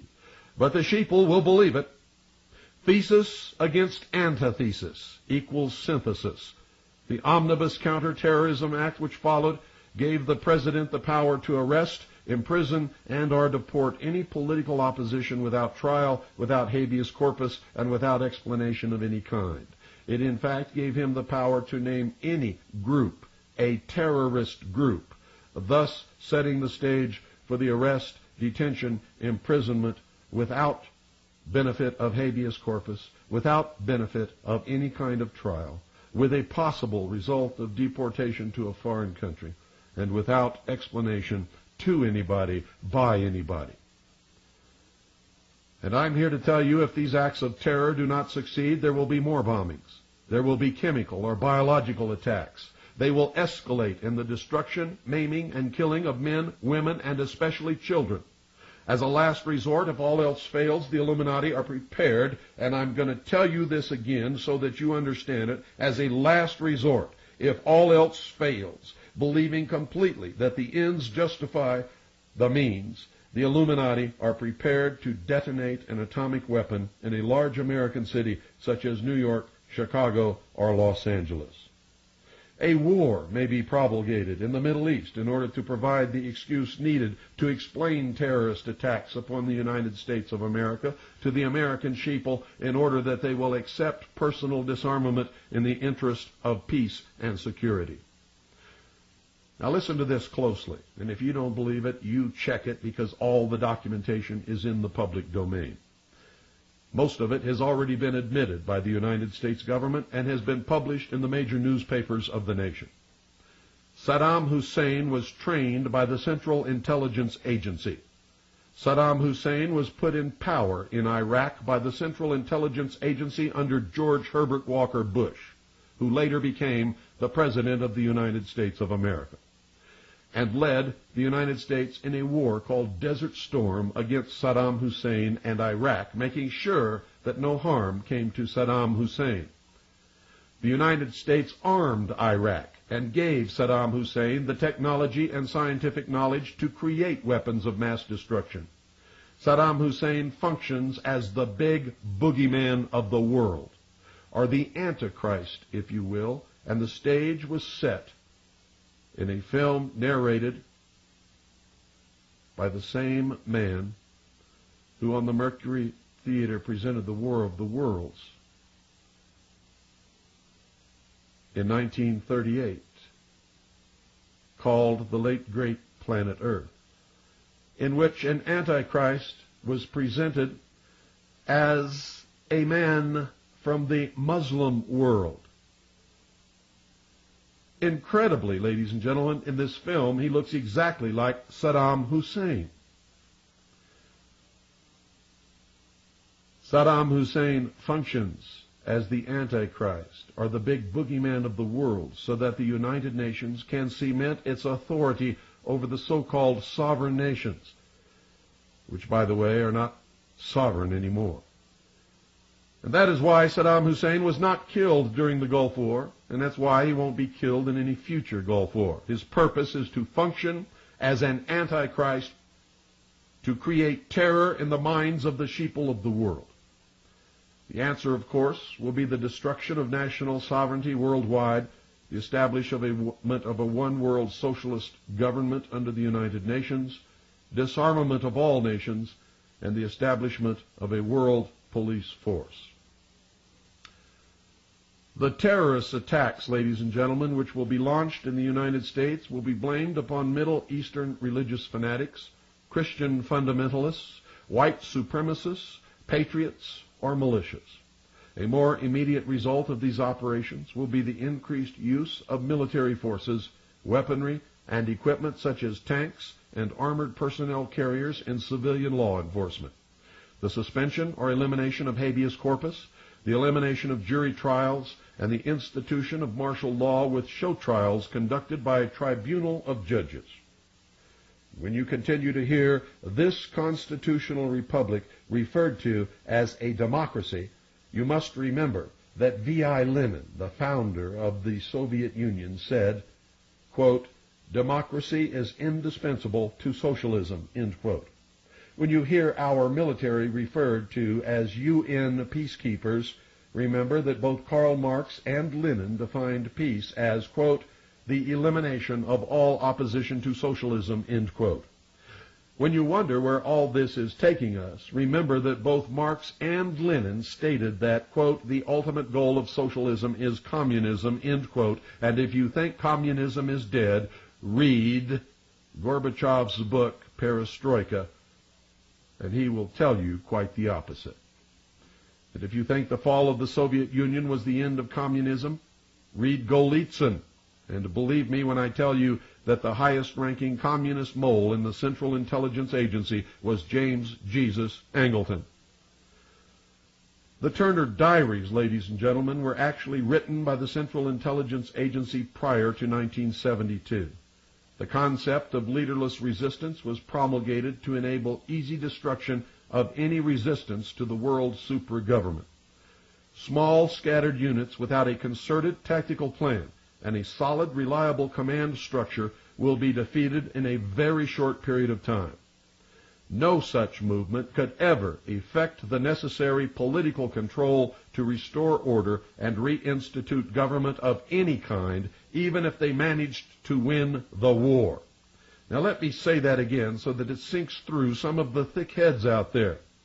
The concept of leaderless resistance was promulgated to enable easy destruction of any resistance to the world super-government. The Turner Diaries also branded anyone who used such a tactic as racist terrorists. Small scattered units without a concerted tactical plan and a solid, reliable command structure will be defeated in a very short period of time. No such movement could ever effect the necessary political control to restore order and reinstitute government of any kind, even if they managed to win the war. Many of the so-called patriot leaders, such as Lieutenant Colonel James Bogreitz, Mark Kornke, John Stadtmiller, Kurt Saxon, and many others, are actually change agents of Illuminati socialism or the intelligence community. World War III is being fought now. It is being fought with information warfare using very sophisticated mind control techniques, propaganda, disinformation, intimidation, fear, and manipulation. It is, in fact, a usually quiet war being fought mostly with silent weapons.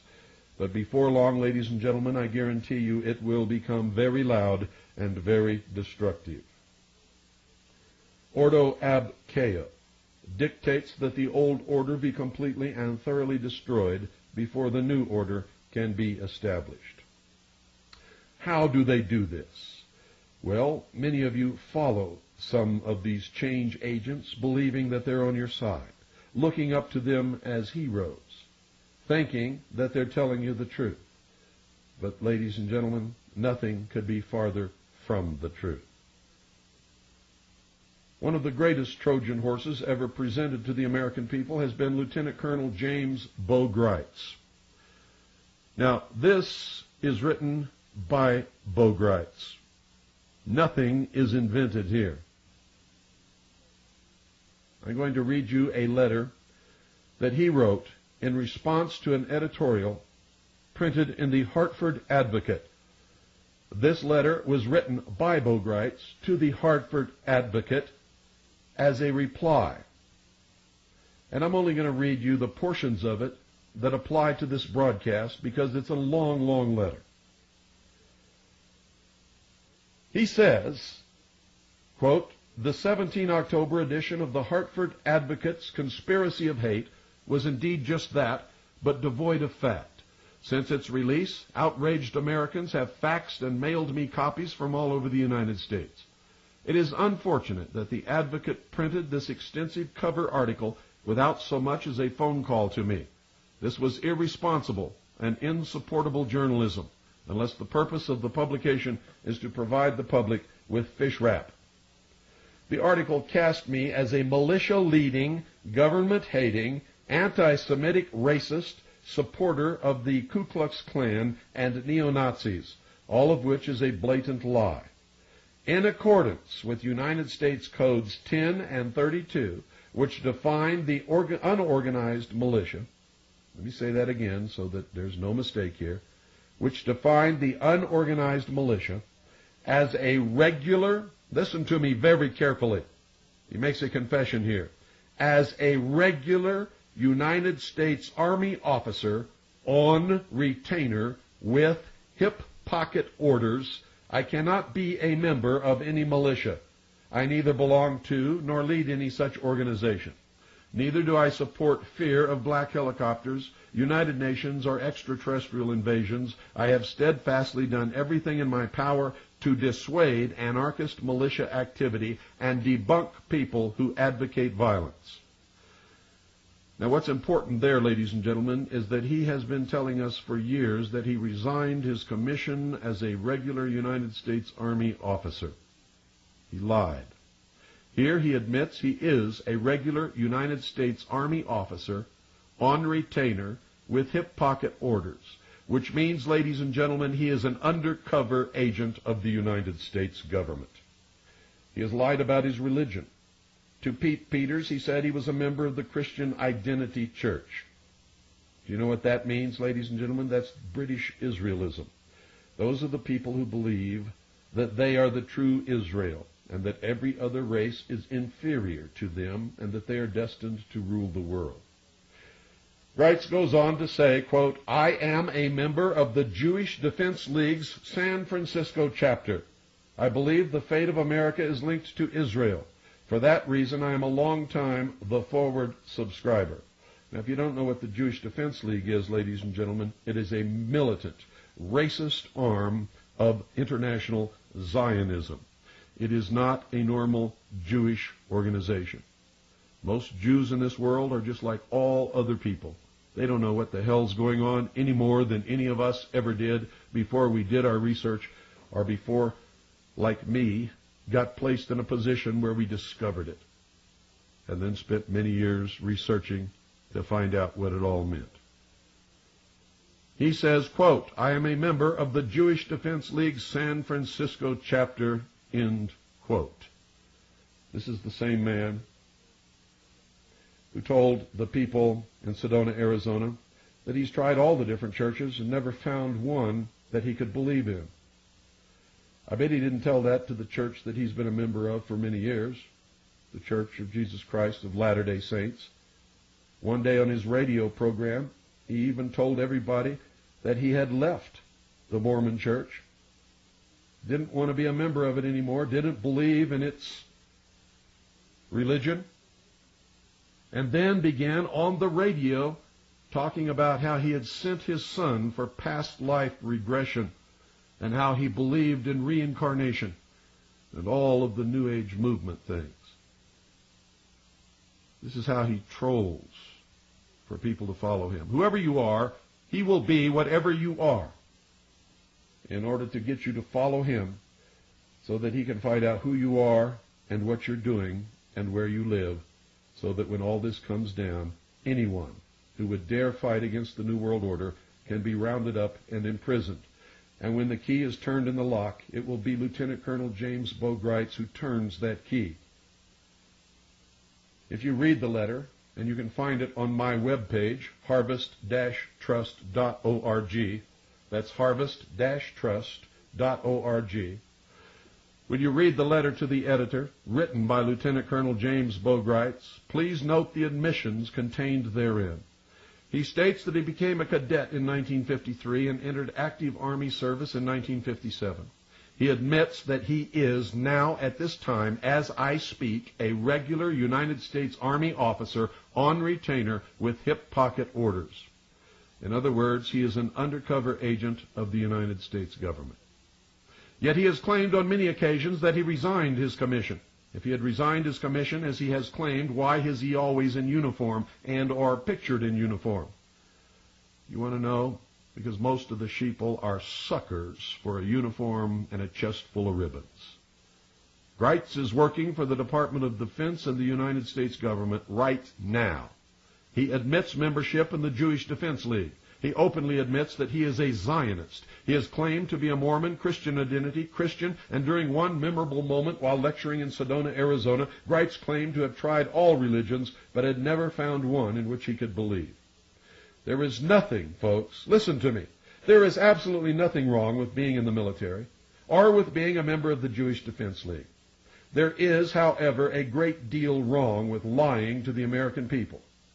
There is nothing wrong with being a member of the Mormon Church. There is nothing wrong with being a member of the Christian Identity Church. There is nothing wrong with being an atheist and saying that he's never found a religion that he can believe in, if that is true and if he's being honest with everybody. I believe in freedom, and we all have the freedom to belong to whatever organization or whatever church we want to belong to. And I have served in the military service of the United States of America, first in the Air Force and then in the Navy. So understand that I am not criticizing him for these things. What I am criticizing him for is lying to the American people, repeatedly lying over and over and over again, while all the time he is a paid undercover agent of the United States government. by his own admission. Now, Zionists believe they are a superior race, chosen by God to rule the world in a one-world government with the capital in Jerusalem. Zionists believe all other people are inferior. Zionism is Christian identity, British Israelism, and a radical branch of Judaism. Most Zionists are white Christians and Orthodox Messianic Jews. Most Jews are not Orthodox, are not Zionists, but are secular in their religious beliefs. Harvest Trust, over the years, in our investigations, have determined that Greitz is a 32nd degree Freemason of the Scottish Rite of Freemasonry of the Southern jurisdiction. His photograph appeared on one of the covers of a very prominent Patriot magazine. On his hand, he is wearing the ring of the 32nd degree of the Scottish Rite of Freemasonry. He is an FBI informant. When he was called to help the FBI at Ruby Ridge, he was called by the FBI and was working for the FBI and wore a wire the whole time in every conversation that he had with Randy Weaver. He is an active undercover agent for the Special Operations Group of the Department of Defense as an integral member of a project called Trojan Horse. Now remember, you heard all this from William Cooper years ago. And you're hearing it again because now we have it in his own words in a letter that he wrote, which we got off of his webpage. And just to make sure that we were doing the right thing, we got a copy from the newspaper, which he wrote it to and who printed it on their editorial page.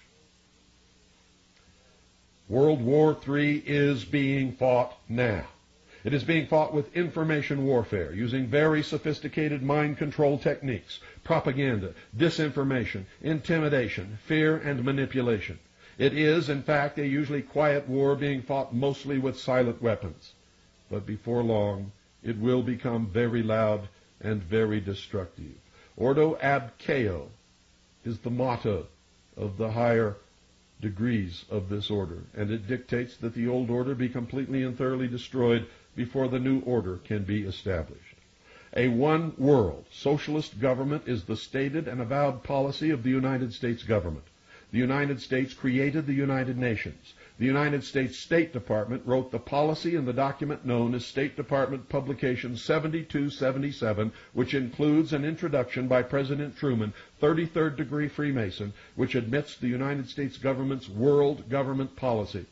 State Department Publication 7277 outlines the merger of the military of the United States with the military of the Eastern Bloc nations as a world peacekeeping force under the United Nations as the ultimate goal of the foreign policy of the United States of America.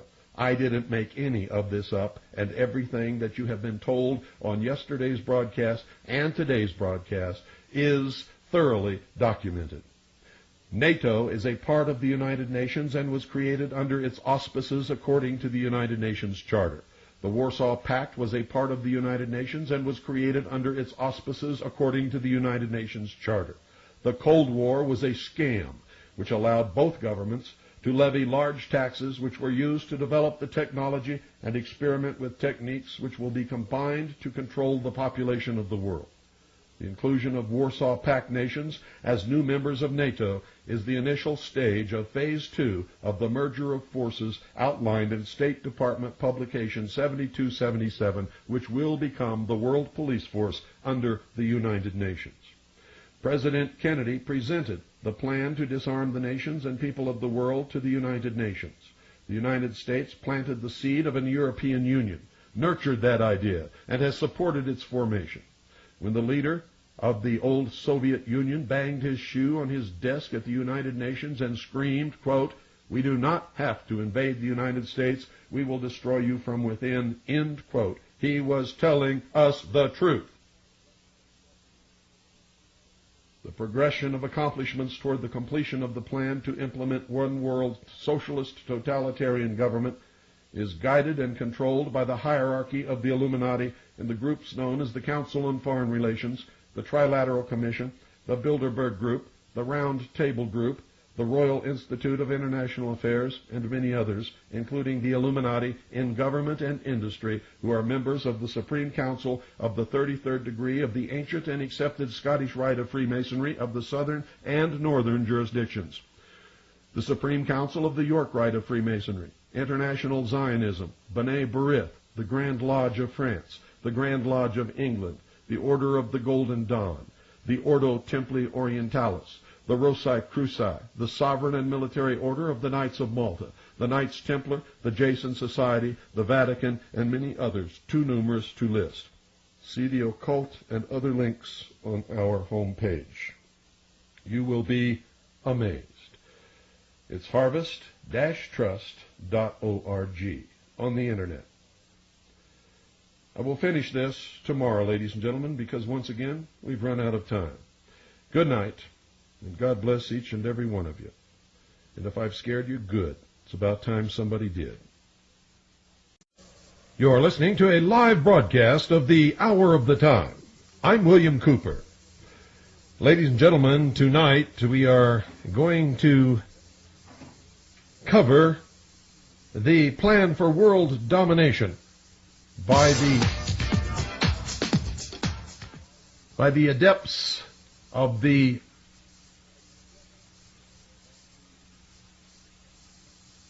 hidden mystery religion, which is called Mystery Babylon. It is an ancient body of adepts of the highest degrees of all of the so-called fraternal orders and secret societies. They have been attempting over many hundreds of years to complete what they call the great work. And ladies and gentlemen, we're in the last days of their bringing to fruition the culmination of all of their machinations and intrigue and subterfuge and subversion over all of those years. The name of the plan as I saw it when I was a member of the Office of Naval Intelligence, and specifically a member of the intelligence briefing team of the Commander-in-Chief of the United States Pacific Fleet, is Majesty 12. No separation between the two words. In other words, written as if it's all one word, in all capital letters. So don't go away. Make sure you have pen and paper by your side and pay very close attention. Well, as we have done the day before, yesterday, I'm going to back up a little bit and repeat some of what you heard yesterday so that there is no misunderstanding. And just in case somebody new is tuning in, they won't get all of it because they've missed. They've missed the first 2 hours of this expose, but they will at least understand the topic of conversation today. In other words, we're not going to come right in the middle of something, ladies and gentlemen. If I sounded a little remote at the beginning of this broadcast, it's because the equipment here was not operating properly. And I was attempting to talk to you while half of my attention was trying to make sure that the equipment is operating correctly. So that's why I may have sounded a little distant in the beginning of this broadcast. Folks, make sure you have pen and paper. You're going to want to remember some of this. Many of you are probably so angry by now, you're certainly going to want to check up on all of it and prove me wrong. And I certainly encourage you to do that. And if anyone can prove me wrong on any of the information that I have given you over this broadcast, then I want to know about it, because I certainly want to check your proof. And I don't expect you to just call me and rail on me and say that I'm wrong. If you furnish me with proof and you're polite and responsible, I will certainly check out what you tell me or what you show me. And if you turn out to be right, folks, I will come on the air and will correct whatever mistake I have made. Nothing that I am giving you is intended to mislead you. None of it is is disinformation or false, according to all of the research that I've done and the documentation that I have, and what I saw while a member of the Office of Naval Intelligence many years ago, and specifically as a member of the intelligence briefing team of the Commander-in-Chief of the United States Pacific Fleet.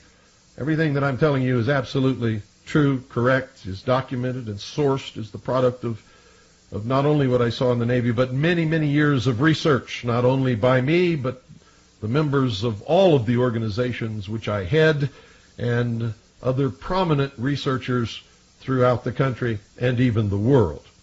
So this doesn't just come from me, ladies and gentlemen. It comes from many people. Many of us duplicate the research in order to make sure that we are correct. And you had better take heed, folks, because an awful lot of work, many years, a lot of risk and exposure to danger and hurt, terrible hurt, is the result of the information that we have discovered.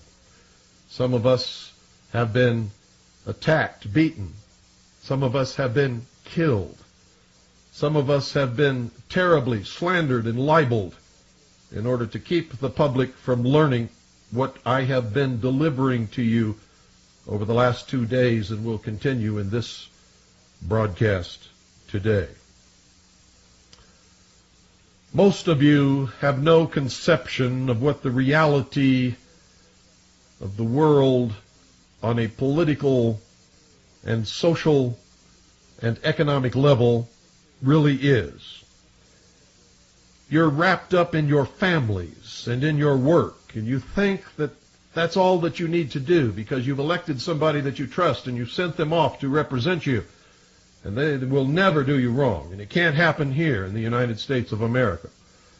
But folks, you're wrong, and that's exactly why it is happening here, because whether you want to admit it or not, or whether you like it or not, you have abdicated your responsibility as the watchdog, as the sovereign citizen in this country.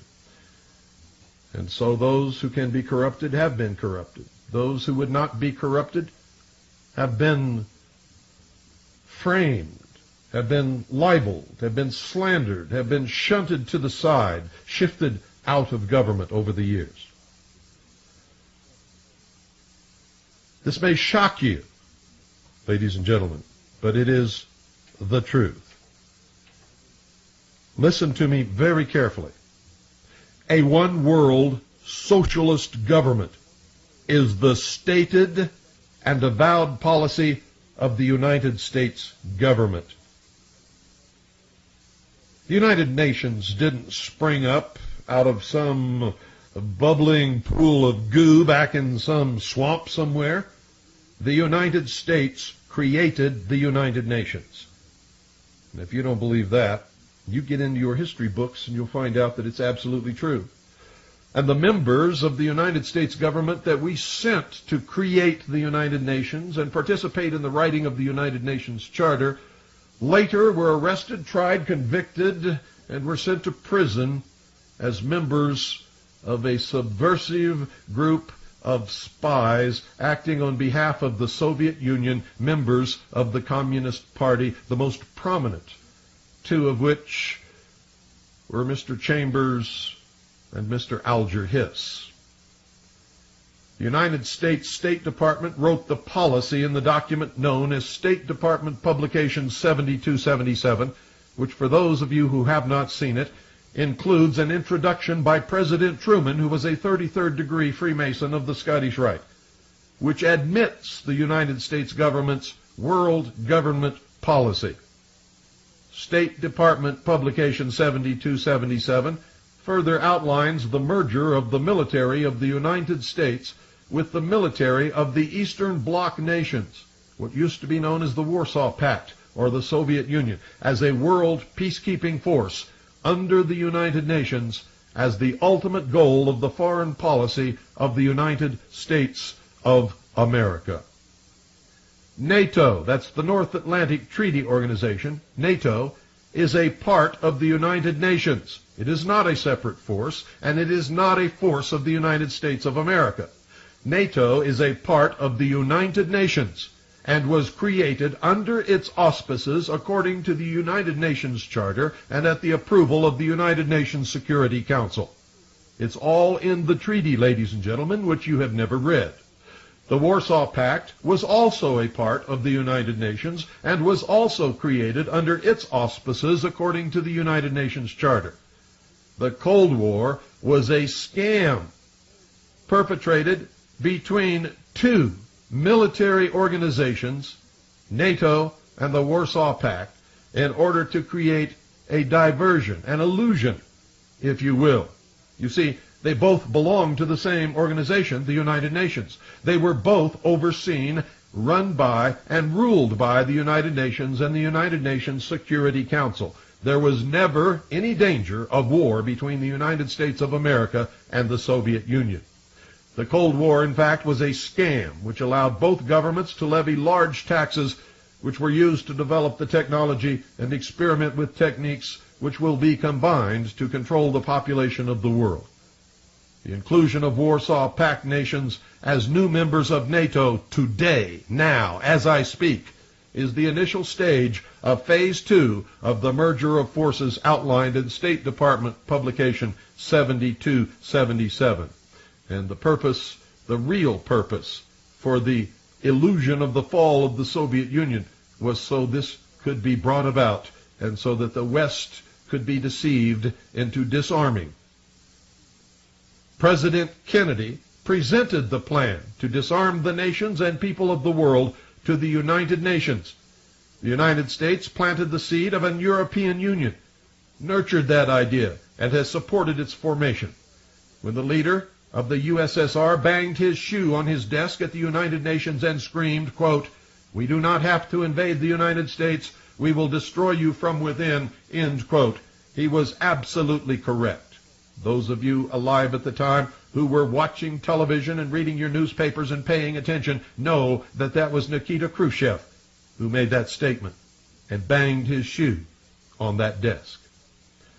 The progression of accomplishments toward the completion of the plan to implement one world socialist totalitarian government is guided and controlled by the hierarchy of the Illuminati in the groups known as the Council on Foreign Relations, the Trilateral Commission, the Bilderberg Group, the Round Table Group, the Royal Institute of International Affairs, and many others, including the Illuminati adepts in government and industry who are members of the Supreme Council of the 33rd degree of the ancient and accepted Scottish Rite of Freemasonry, of the Southern and Northern Jurisdiction, the Supreme Council of the York Rite of Freemasonry, International Zionism, B'nai B'rith, the Grand Lodge of France, the Grand Lodge of England, the Order of the Golden Dawn, the Ordo Templi Orientalis, the Rossi Cruci, the Sovereign and Military Order of the Knights of Malta, the Knights Templar, the Jason Society,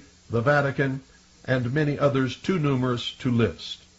And if you want to see a list of all of these secret organizations, which will literally blow your mind, and you can go directly to their sites on the internet and read their own teachings and writings and philosophy and goals and everything else, go to our webpage, which is harvest-trust.org. That's harvest-trust.org. You don't need www. It's just http://harvest-trust.org. Click on the occult link on our homepage, and when you're finished there, click on the Secret Societies link in the occult page, and you will see that these organizations are so numerous, it will absolutely amaze you, especially those of you who have always thought that these secret societies were some kind of popular myth and they don't really exist and they don't really do these things. Well, folks, most of them admit it in their own words, and you can read it yourself, so just do that. There are other links on our homepage and on our website that you will also be interested in. The American public is being bombarded with propaganda to enable them to accept the New World Order, give up their Constitution and their Bill of Rights, and their heritage as Americans, and become citizen slaves in this new world socialist utopian state. These propaganda attacks become obvious, with people like Mr. Leavitt and Mr. Harris are arrested and falsely charged by the Gestapo murderers who orchestrated the World Trade Center, the Waco massacre, the Ruby Ridge murder of Vicki Weaver by an FBI sniper, the bombing of the Alfred P. Murrah Federal Building in Oklahoma City, of the Federal Bureau of Investigation with planning an anthrax attack. This is recent, and this is why I cite it, so that you can see how your minds are screwed around by these people. The Marxist press immediately mounted a vicious campaign of lies against these two men. They were accused of being white supremacist militia members who were followers of Christian identity who planned to launch an anthrax attack upon New York City. Well, folks, that was impossible because Mr. Leavitt is Jewish, and he's not any of those things. And Mr. Harris is not any of those things either. The truth is that they were attempting to manufacture a vaccine which could be used to protect the general population from just such an attack. The fact is that the so-called deadly biological anthrax weapon, which they were supposed to have, was the very vaccine which they had developed in order to protect the public from the biological attacks which we know will eventually come. Mr. Harris is a microbiologist. This is not the first time that they have tried to put him in prison on false charges, ladies and gentlemen. They don't want us to have protection against what they also know is coming. Now, why do they do this when ultimately they have to admit the truth? It's because most people are not people at all, ladies and gentlemen. They've never had an original thought in their life, and they don't think. They listen and believe whatever they are told because they have been indoctrinated to behave in that manner. So when it was eventually announced that these men had to be released because what they were carrying was in fact not a deadly anthrax germ, and not that they were going to kill people with it, but that it was a harmless vaccine, when they finally had to admit that, ladies and gentlemen, nobody listened to that. The only thing that most of the sheeple in this country and around the world will remember is that two men were arrested in Las Vegas with a deadly anthrax germ, a biological weapon with which they were going to attack and kill hundreds, maybe thousands, maybe even tens of thousands of people. It was all a lie, and this happens all the time, ladies and gentlemen. Do you remember the attack upon the patriots, the people who love this country and would be willing to give their life in defense of the Constitution for the United States of America, and have always been the ones who have fought and died for freedom and for this country throughout the history of the United States of America? Do you remember that right after the Oklahoma City bombing, remember the vicious Marxist press attacks against these people and against the lawful and constitutionally organized militia in this nation, which have been a part of this nation, which are spelled out in the law, which have fought most of the battles of this nation throughout the history of the United States of America, were responsible for freeing the slaves in the Civil War, were the ones who fought the revolution to create the United States of America? Do you know why these people are being attacked, ladies and gentlemen? Even though eventually the Federal Bureau of Investigation admitted in a press conference that patriots and militia members were not involved in the bombing of the Alfred P. Murrah Federal Building in Oklahoma City, most of you still think that they were. And the press still tries to hammer that in, to make you believe it. Just last Sunday, ladies and gentlemen, on CNN, they did a special, ladies and gentlemen, about a man in Utah who would not stop for a police officer, a man who has a long history of being a Nazi, a real Nazi, and of making statements that he would love to kill the FBI and all kinds of other things. They did a special on him, and they left you with the impression that he is a patriot militia member. American patriots are not Nazis, ladies and gentlemen. American patriots do not act like this man does. This was intentional propaganda. He is not a part of any militia in this country. And I can tell you that with absolute certainty because I am one of the top leaders of the militia in this country. In fact, I am the director of the intelligence service of the 2nd Continental Army of the Republic Militia.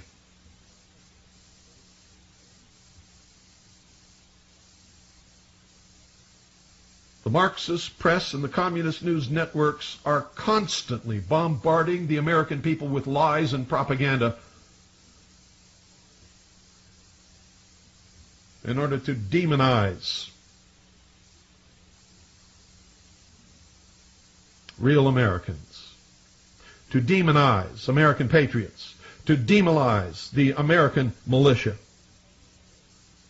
so that you're all eventually afraid to support the causes and the principles and ideals that you were taught to support as a child growing up,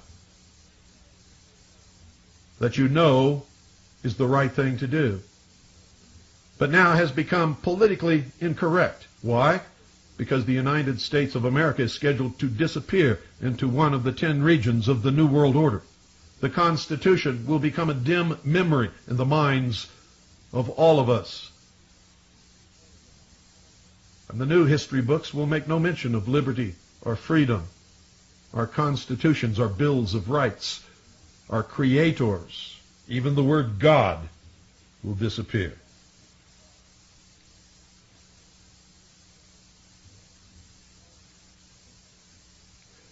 Politicians, ladies and gentlemen, are controlled through the accumulation of dossiers by the Federal Bureau of Investigation, by the way, which has absolutely no constitutional foundation or authorization for its existence. The Internal Revenue Service, which is a legal fiction, which does not exist as an agency of the United States government or as an agency of the Department of the Treasury. If you don't believe me, check the United States Code for the organization of the Department of the Treasury or the organization of the entire United States government. You will not find the Internal Revenue Service listed anywhere as a part of any organization of the United States government or as an agency of the United States government. The Central Intelligence Agency, the Mossad, MI6, which is British Foreign Intelligence, the Anti-Defamation League of the secret society known as B'nai B'rith, the KGB, and other Illuminati-controlled organizations. These dossiers are used to blackmail these politicians into towing the line. Those who do not have incidents in their past that allow control by blackmail are put in positions by one or more of the above organizations that know how to manipulate human nature better than you can possibly even imagine. And it results in one or more incidents which will allow control by blackmail of these people. If they step out of line even once, something is handed to the press or brought out on the news that causes that person tremendous embarrassment and could and sometimes does result in the end of their political career. The Las Vegas brothel, run by Bob Lazar, Robert Lazar, was found to have video cameras throughout and was used for the collection of information with which to blackmail politicians, military personnel, and anyone else who needed to be controlled by the Illuminati. Anyone who will not play by the Illuminati rules are weeded out and quickly disappear from politics.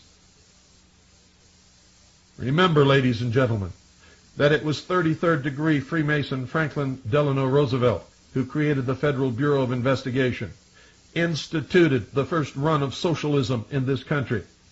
The FBI was run by 33rd degree Freemason J. Edgar Hoover. The FBI and the Internal Revenue Service are, in fact, the political Gestapo for the Illuminati in the United States of America. The end result of all of this will be the destruction of the sovereignty, Constitution of the United States of America, and the formation of a world totalitarian socialist government. All those in and out of government who support the policy of one world government are knowingly and willingly engaged in high treason. Regardless of what you have ever been led to believe, listen to me carefully. Senator Joseph McCarthy was absolutely correct, and in fact the recent opening of the files of the KGB proved that he even knew the exact number of communist agents who had infiltrated our government.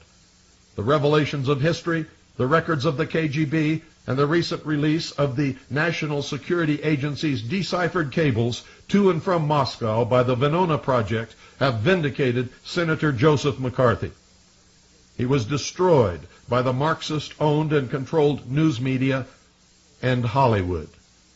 The branding of anyone who dared to expose communists and their goal of the ultimate destruction of the United States of America as McCarthyites ensured the opening of our government to these subversive agents.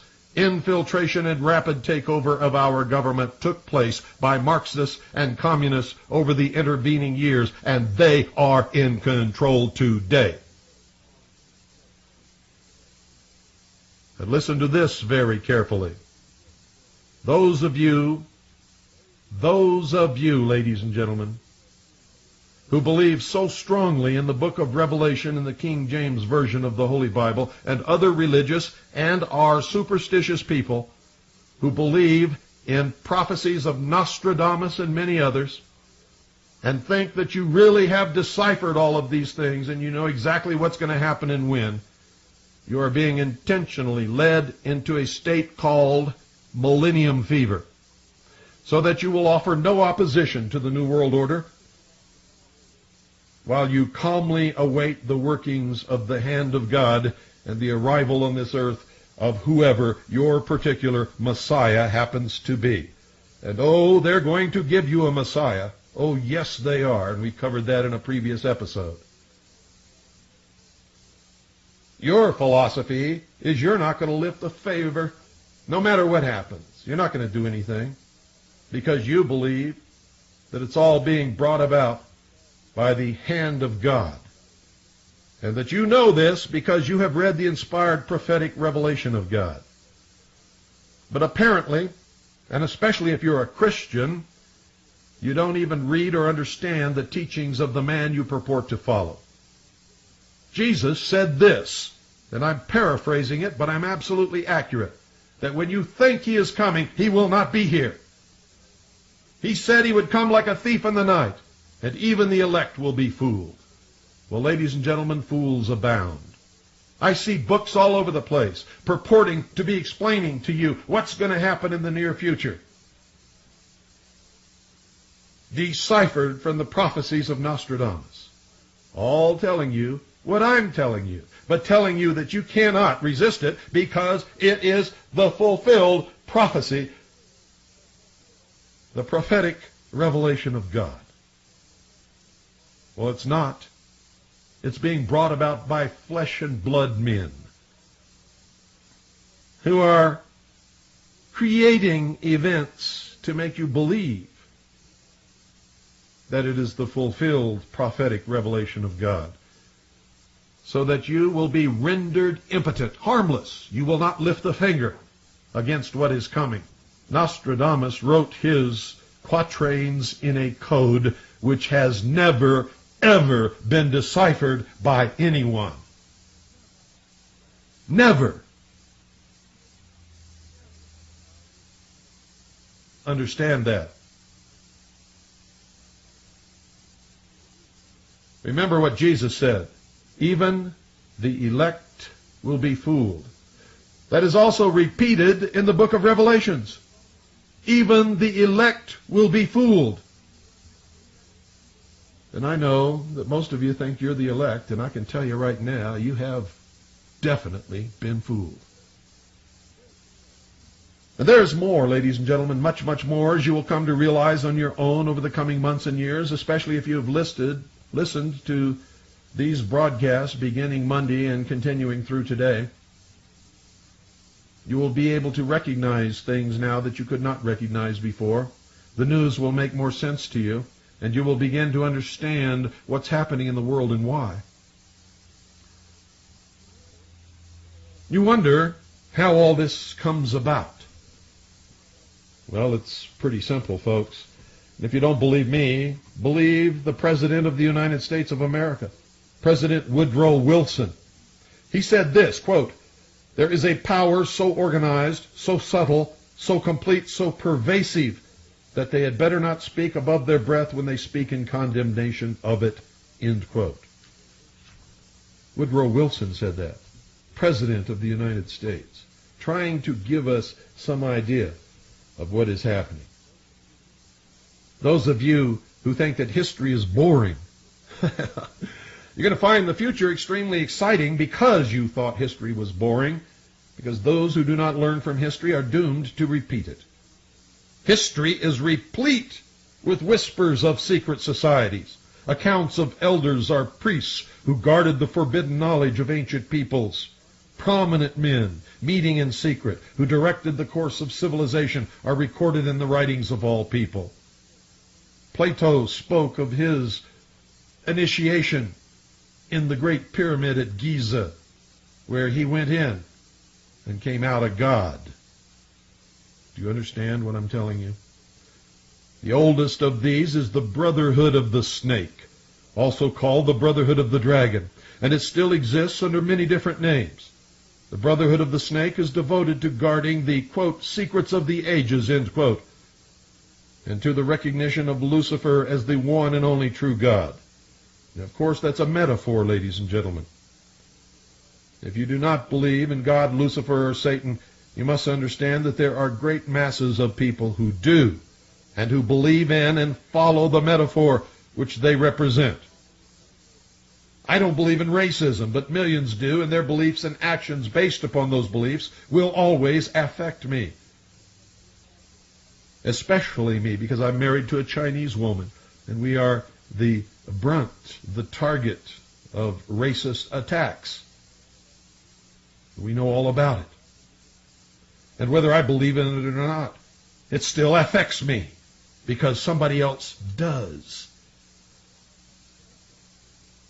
So don't dismiss something because you don't believe in it. If somebody else believes in it strongly, especially a lot of people, it's going to affect you, especially if they come in to any power whatsoever.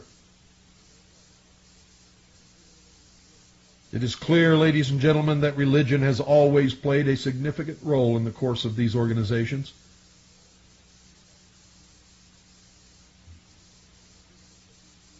The secrets of these groups, they say, are thought to be so profound that only a chosen, well-educated few are able to understand and use them. These men use their special knowledge for the benefit of mankind. At least that is what they claim.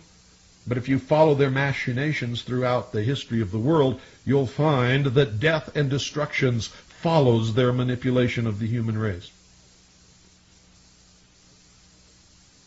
I can find no benefit. Only death, destruction, pain, suffering, tears, and poverty.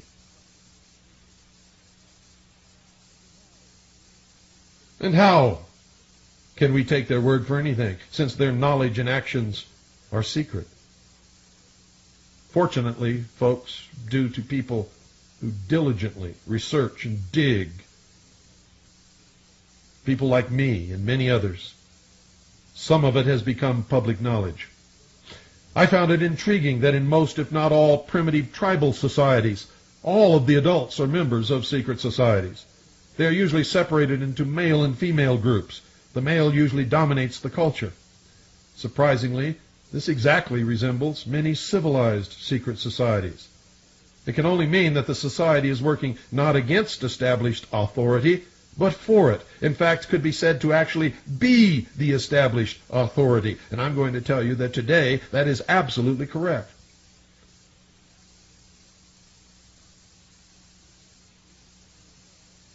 This would tend to cause some to remove the validity of any argument that all secret associations are dedicated to the destruction of properly constituted authority. This can only apply, of course, where the secret society makes up the majority or entirety of any people which it affects. But only a very few fall into this category. It does not apply to us. Secret societies, ladies and gentlemen, in fact mirror many facets of ordinary life. There's always an exclusivity of membership, with the resultant importance attached to being or becoming a member. Remember high school? Remember the popular clique? This is found in all human endeavors, even those which are not secret, such as football teams or country clubs. This exclusivity of membership is actually, ladies and gentlemen, one of the secret society's most powerful weapons. There is the use of signs, passwords, and other tools. These have always performed valuable functions in man's organizations everywhere. The stated reason, almost always different from the real reason for the society's existence, is important. It can be anything, but is usually fraternal and is found in all pressure groups wherever people congregate. Members of the clique or the brotherhood receive special favor. They receive contracts when others do not. They win legal battles in courts of law, sometimes apparently for no lawful reason. The comradeship is especially important. Sharing hardships or secrets has always been a special thrill to man. It's why gossip spreads throughout a neighborhood or a community so quickly. No one who has ever undergone the rigors of a military boot camp is ever likely to forget the special feeling of belonging and comradeship that was shared between the victims of the drill sergeant or company commander.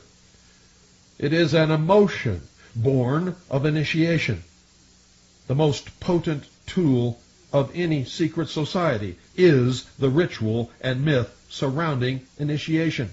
It is also a teaching tool, but only for those who can decipher the specific meaning of the symbols involved in the rituals. These special binding ceremonies have very deep meaning and cause a long-lasting bond between the participants. Initiation performs several functions which make up the heart and soul of any true secret society. Like a military boot camp, the initiation into the armed forces, important aspects of human thought that are universally compelling are merged to train and maintain the efforts of a group of people to operate in a certain specific direction. Initiation bonds the members together in mysticism. Neophytes gain knowledge of a secret, giving them special status, they think. The ancient meaning of neophyte is planted anew or reborn. A higher initiation is in reality a promotion, inspiring loyalty and the desire to move up to the next rung. The goals of the society are reinforced, causing the initiated to act toward those goals in everyday life. That, ladies and gentlemen, that brings about a change in the political and social action of the member. The change is always in the best interest of the goals of the leaders of the secret society. These leaders are known as adepts, or priests. This can best be illustrated by the soldier who is trained to follow orders without thinking.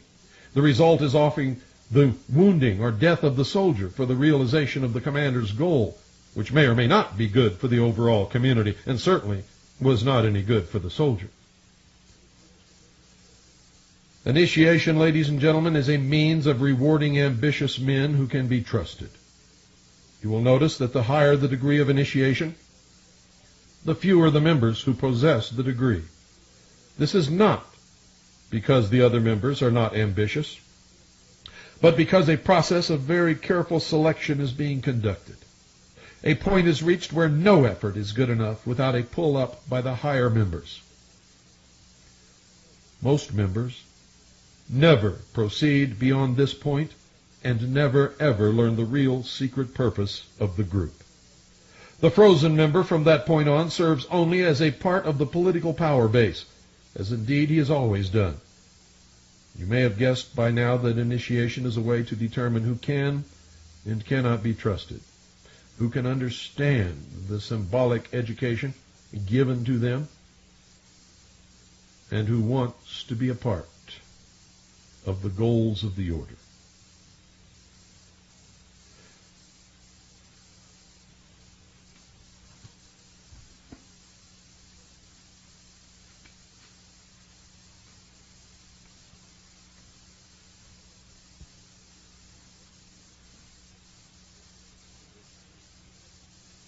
The mystery is that religion is but a tool to control the masses. Knowledge or wisdom is their only God, through which they believe man himself will become God. If they believe that and they profess to be a Christian or to believe in Jesus or in the God of the Bible, the Christian Bible, they are unbelievably arrogant in making this statement. They're also in complete and total rebellion to God. For what did God say? He said, there is no other God but this God.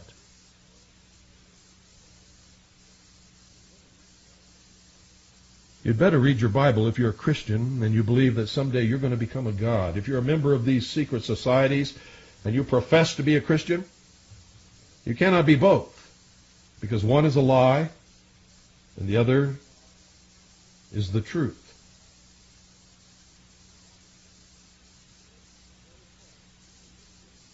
No part, ladies and gentlemen, if you believe that there is a God, you must believe that if there was nothing in the beginning, and God created everything that there is, the only thing that there was to create everything with was God. So therefore, each individual human being must have, and as Jesus said on more than one occasion,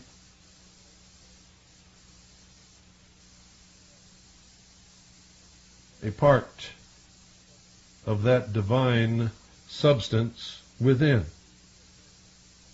That has to be the case if you believe that in the beginning there was nothing except God, and He created everything from what there was, which is Himself. But understand this, no part can ever be equal to or greater than the whole.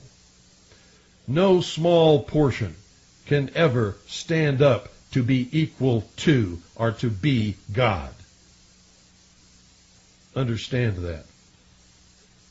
And I don't care who you are, if you really believe that you're going to become God as man, according to the philosophy, the Luciferian philosophy of the mystery schools, you have deluded yourself. You have been deluded. And someday you're going to understand just exactly how much you've been deluded. Shirley MacLaine ran along the beach, shouting into the wind, "I am God." Ladies and gentlemen, Shirley MacLaine gets up in the morning just like every other woman on this earth. She looks in the mirror and she says, another wrinkle! Oh no! And she cakes her face with makeup to hide it all because she's getting older. She cannot create a universe, never will create a universe. She's going to grow old and she's going to die. In the meantime, she has to pay her rent and her bills, and she has to make enough money to make sure that she can. She has to get along with her neighbors and with society as a whole. She may have fooled herself, or somebody else may have fooled her, but I have not been fooled. Shirley MacLaine is not God. And neither are you, and neither am I. And not a single person listening to this broadcast or out of earshot of this broadcast, not one human being is ever going to be God. Period. End of subject. It is the height of insolence and arrogance to even consider that such a thing could happen.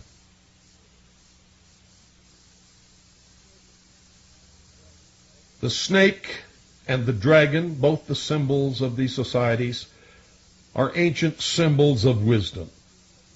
Lucifer is nothing but the personification of the symbol, the metaphor, so to speak. In the Bible, it was Lucifer who tempted Eve to entice Adam to eat of the tree, or the fruit of the tree of knowledge, and thus free man from the bonds of ignorance according to their belief. Now remember, the worship, which is a lot different from study of knowledge, science, or technology, is Satanism in its purest form. And its god is Lucifer. Its secret symbol is the all-seeing eye in the pyramid. Ladies and gentlemen, undesirable effects of secret societies and their aura of mystery has sometimes given them the reputation for being abnormal associations, or at the very least, strange groups of people. But whatever their beliefs are, those of the majority, they are no longer considered antisocial. A good example is the Christian church, which was at one time a secret society persecuted by the government of Rome under the Roman Empire. In fact, the open, friendly secret society actually ruled most, if not all, of the known world at one time after that. Most secret societies are generally considered to be antisocial. They are believed to contain elements that are not liked or are outright harmful to the community in general. At least that used to be the case. And it is exactly the case in some instances. For instance, communism and fascism are secret societies in many countries where they are prohibited by law. The Nazi Party in Germany sprang out of the Tool Society, which is a secret society created by the old Teutonic Knights who escaped the persecution as members of the Knights Templar. How many of you knew that? How many of you knew that the Nazi Party sprang out of the Tool Society, that Adolf Hitler was a member and follower of the occult tradition of the mysteries?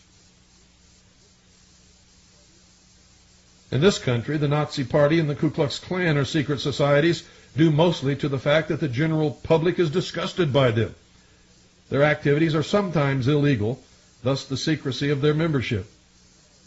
The early Christians were a secret society because Roman authorities considered them from the start to be dangerous to imperial rule. The same was true of the followers of Islam.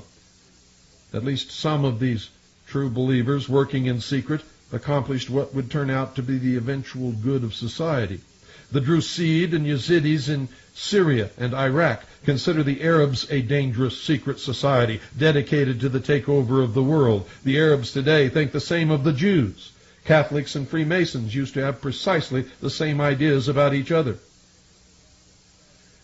And in many primitive or backward societies, initiation into the highest degrees of the group involved subjection to trials which not infrequently resulted in death or insanity for the candidate. It can be seen, ladies and gentlemen, that social right and wrong is not the yardstick in estimating the value of a secret society. In Borneo, initiates of hunting societies consider it meritorious and compulsory to hunt heads. In Polynesia, infanticide and debauch were considered essential for initiation into their societies, where the tribal code needed members who indulged in these things as pillars of society. Now, since the beginning of recorded history, governmental bodies of every nation have been involved with maintaining the status quo to defend the establishment against minority groups that sought to function as states within states, or to oust the constituted authority and take over in its place. A good many of these attempts have succeeded, but have not always lasted. Man's desire to be one of the elect is something that no power on earth has been able to lessen, let alone destroy. People will go to the most unbelievable lengths in order to do something that they know is wrong, if they believe that their friends and neighbors and relatives will approve of it.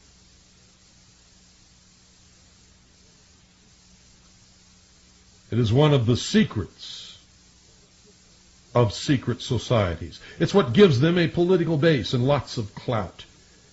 Members often vote the same and give each other preference in daily business, legal, and social activities. It is the deepest desire of many to be able to say, I belong to the elect. I am God. I wield power in this community.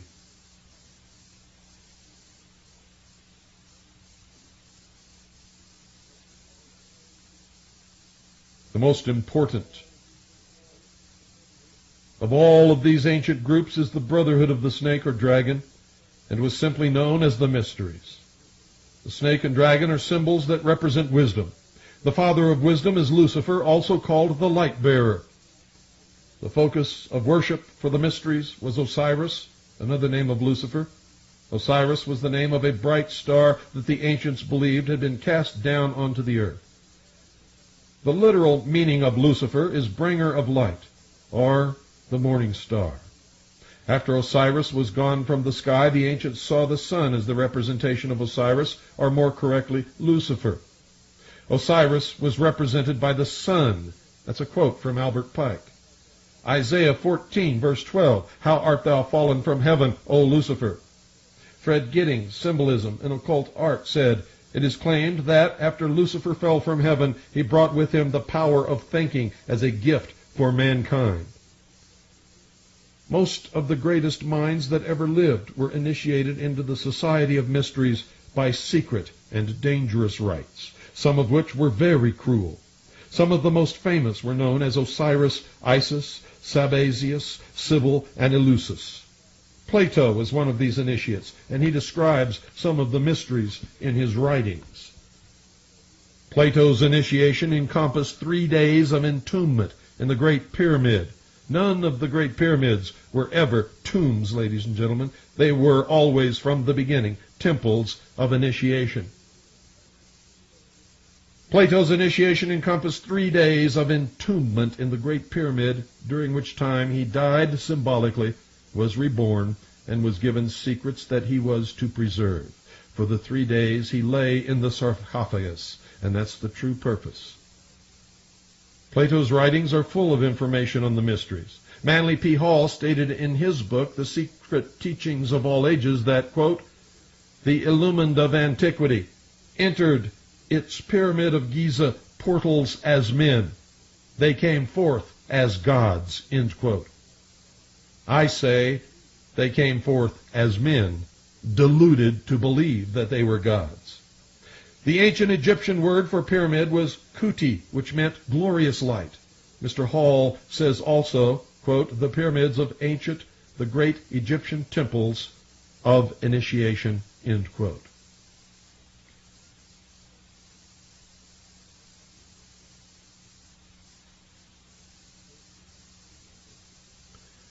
The first secret, ladies and gentlemen, that one must know to even begin to understand the mysteries is that their members believe that there are but few truly mature minds in the world. They believe that those minds belong exclusively to them. And so, they believe that all of the rest of us are nothing but stupid animals, to be shepherded, to be sheared, and if necessary, and when necessary, to be led to the slaughter. I hope that these last 3 hours have caused you to become illumined. Good night, ladies and gentlemen, and God bless each and every single one of you.